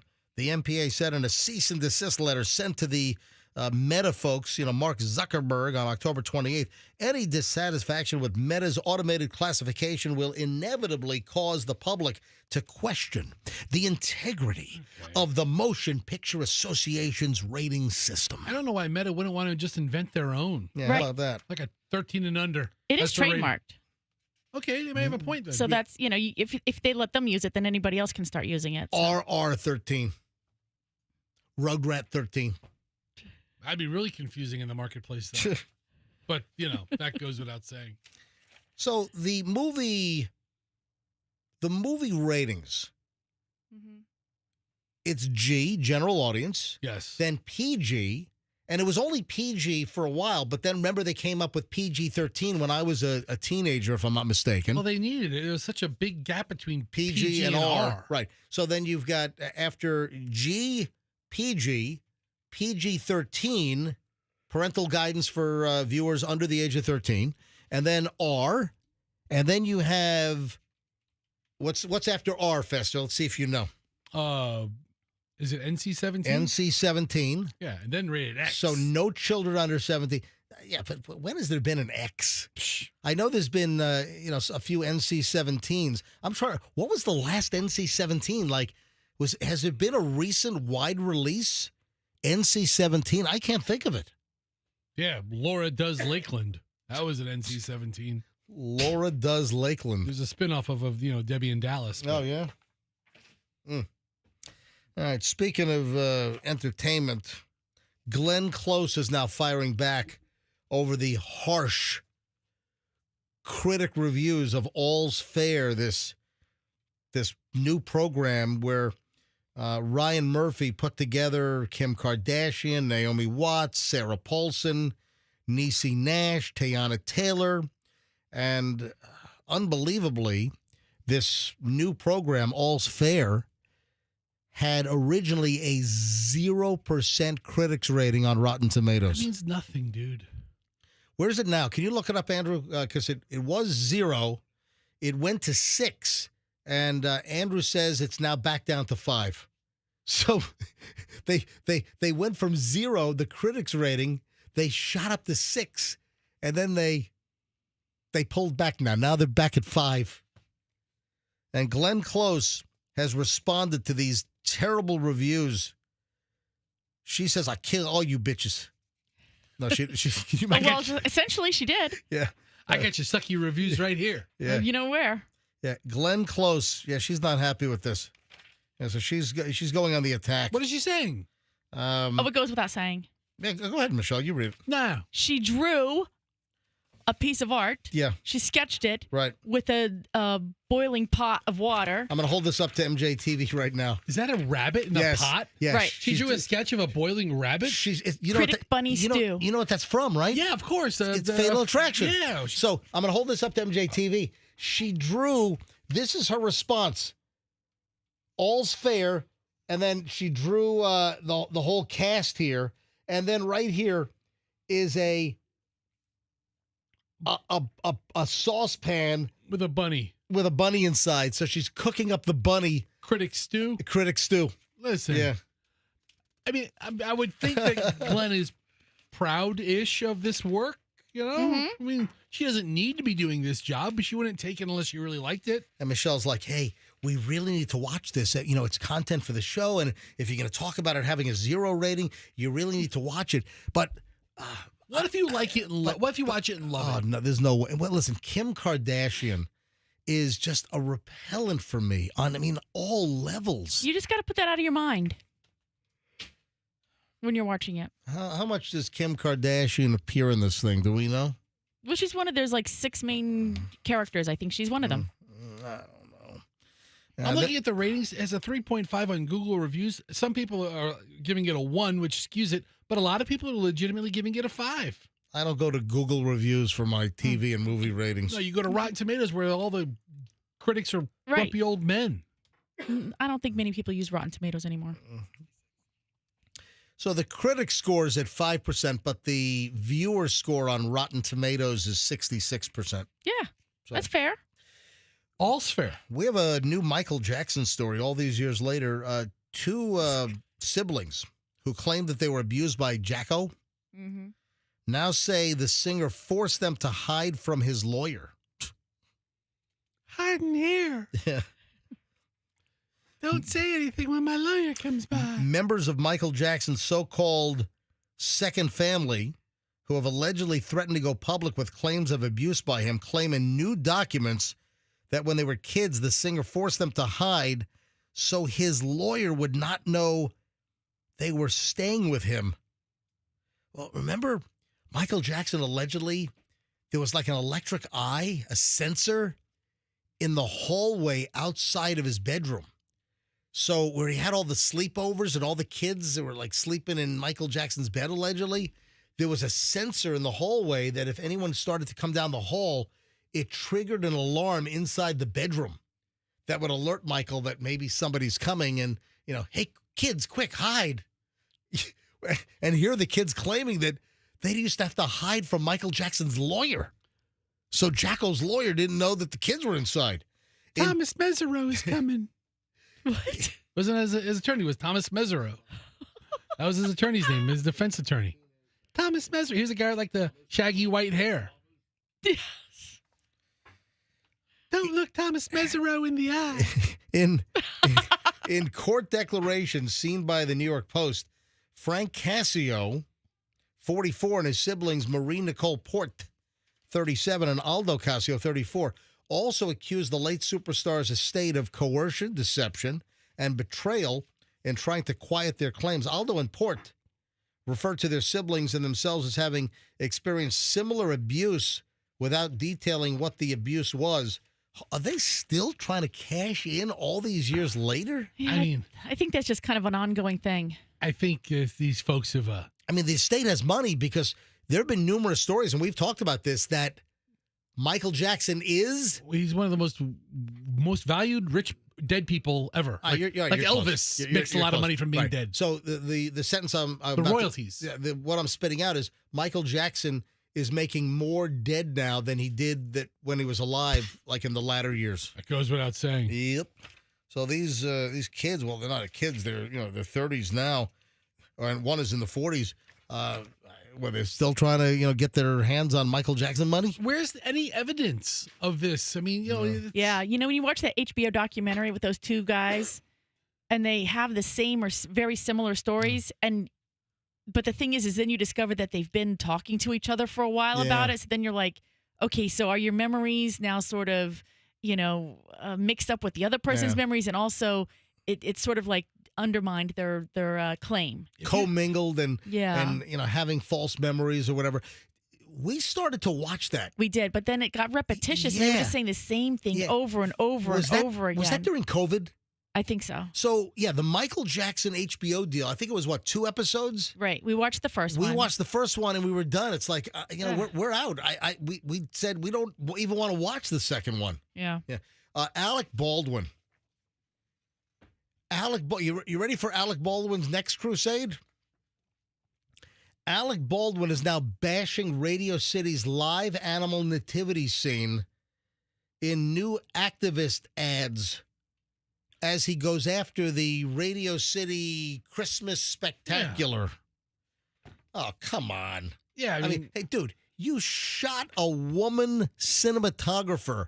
Why don't you just lay low and just shut your clam hole for a while, you know? Oh, no. Exactly. No.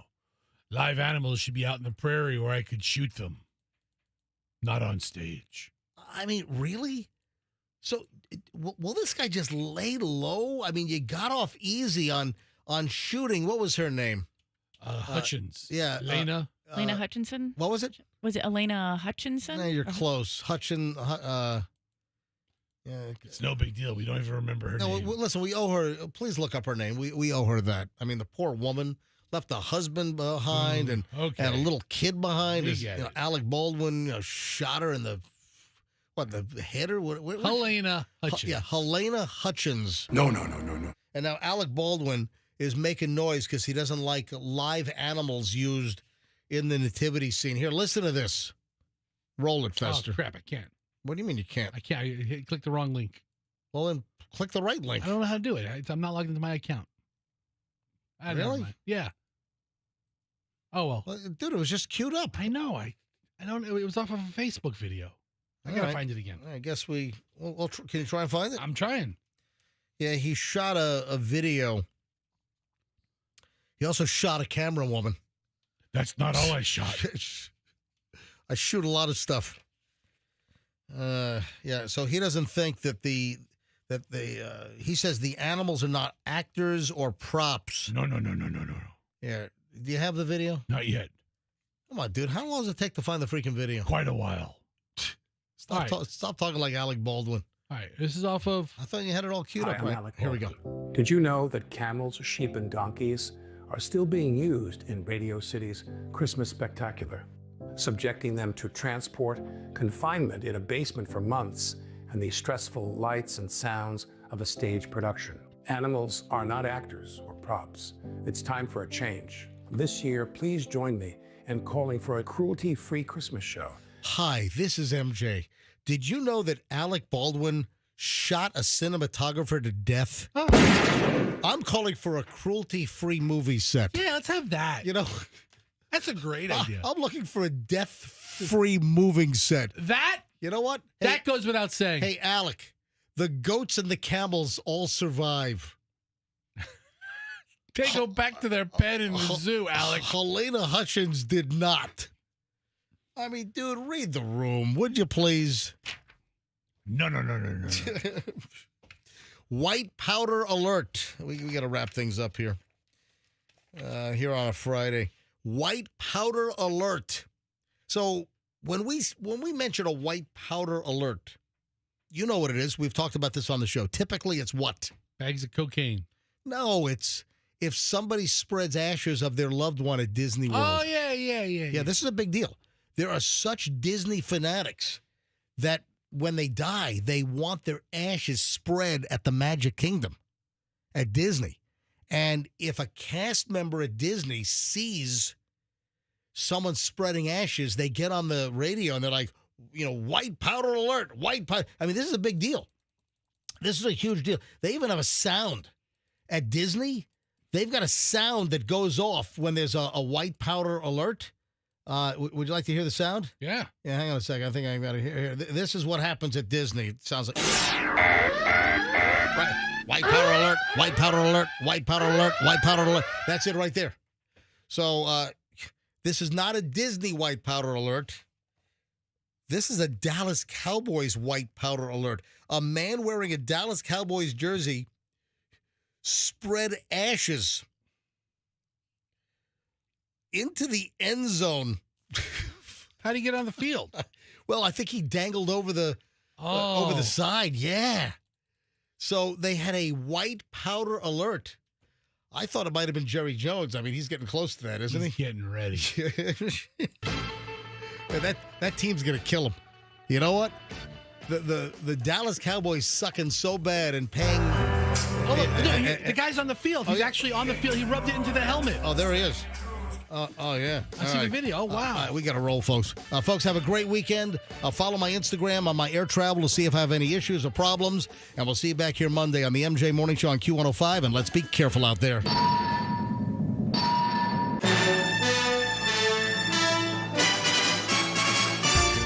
Hear the latest MJ Morning Show podcast on the Q105 app, powered by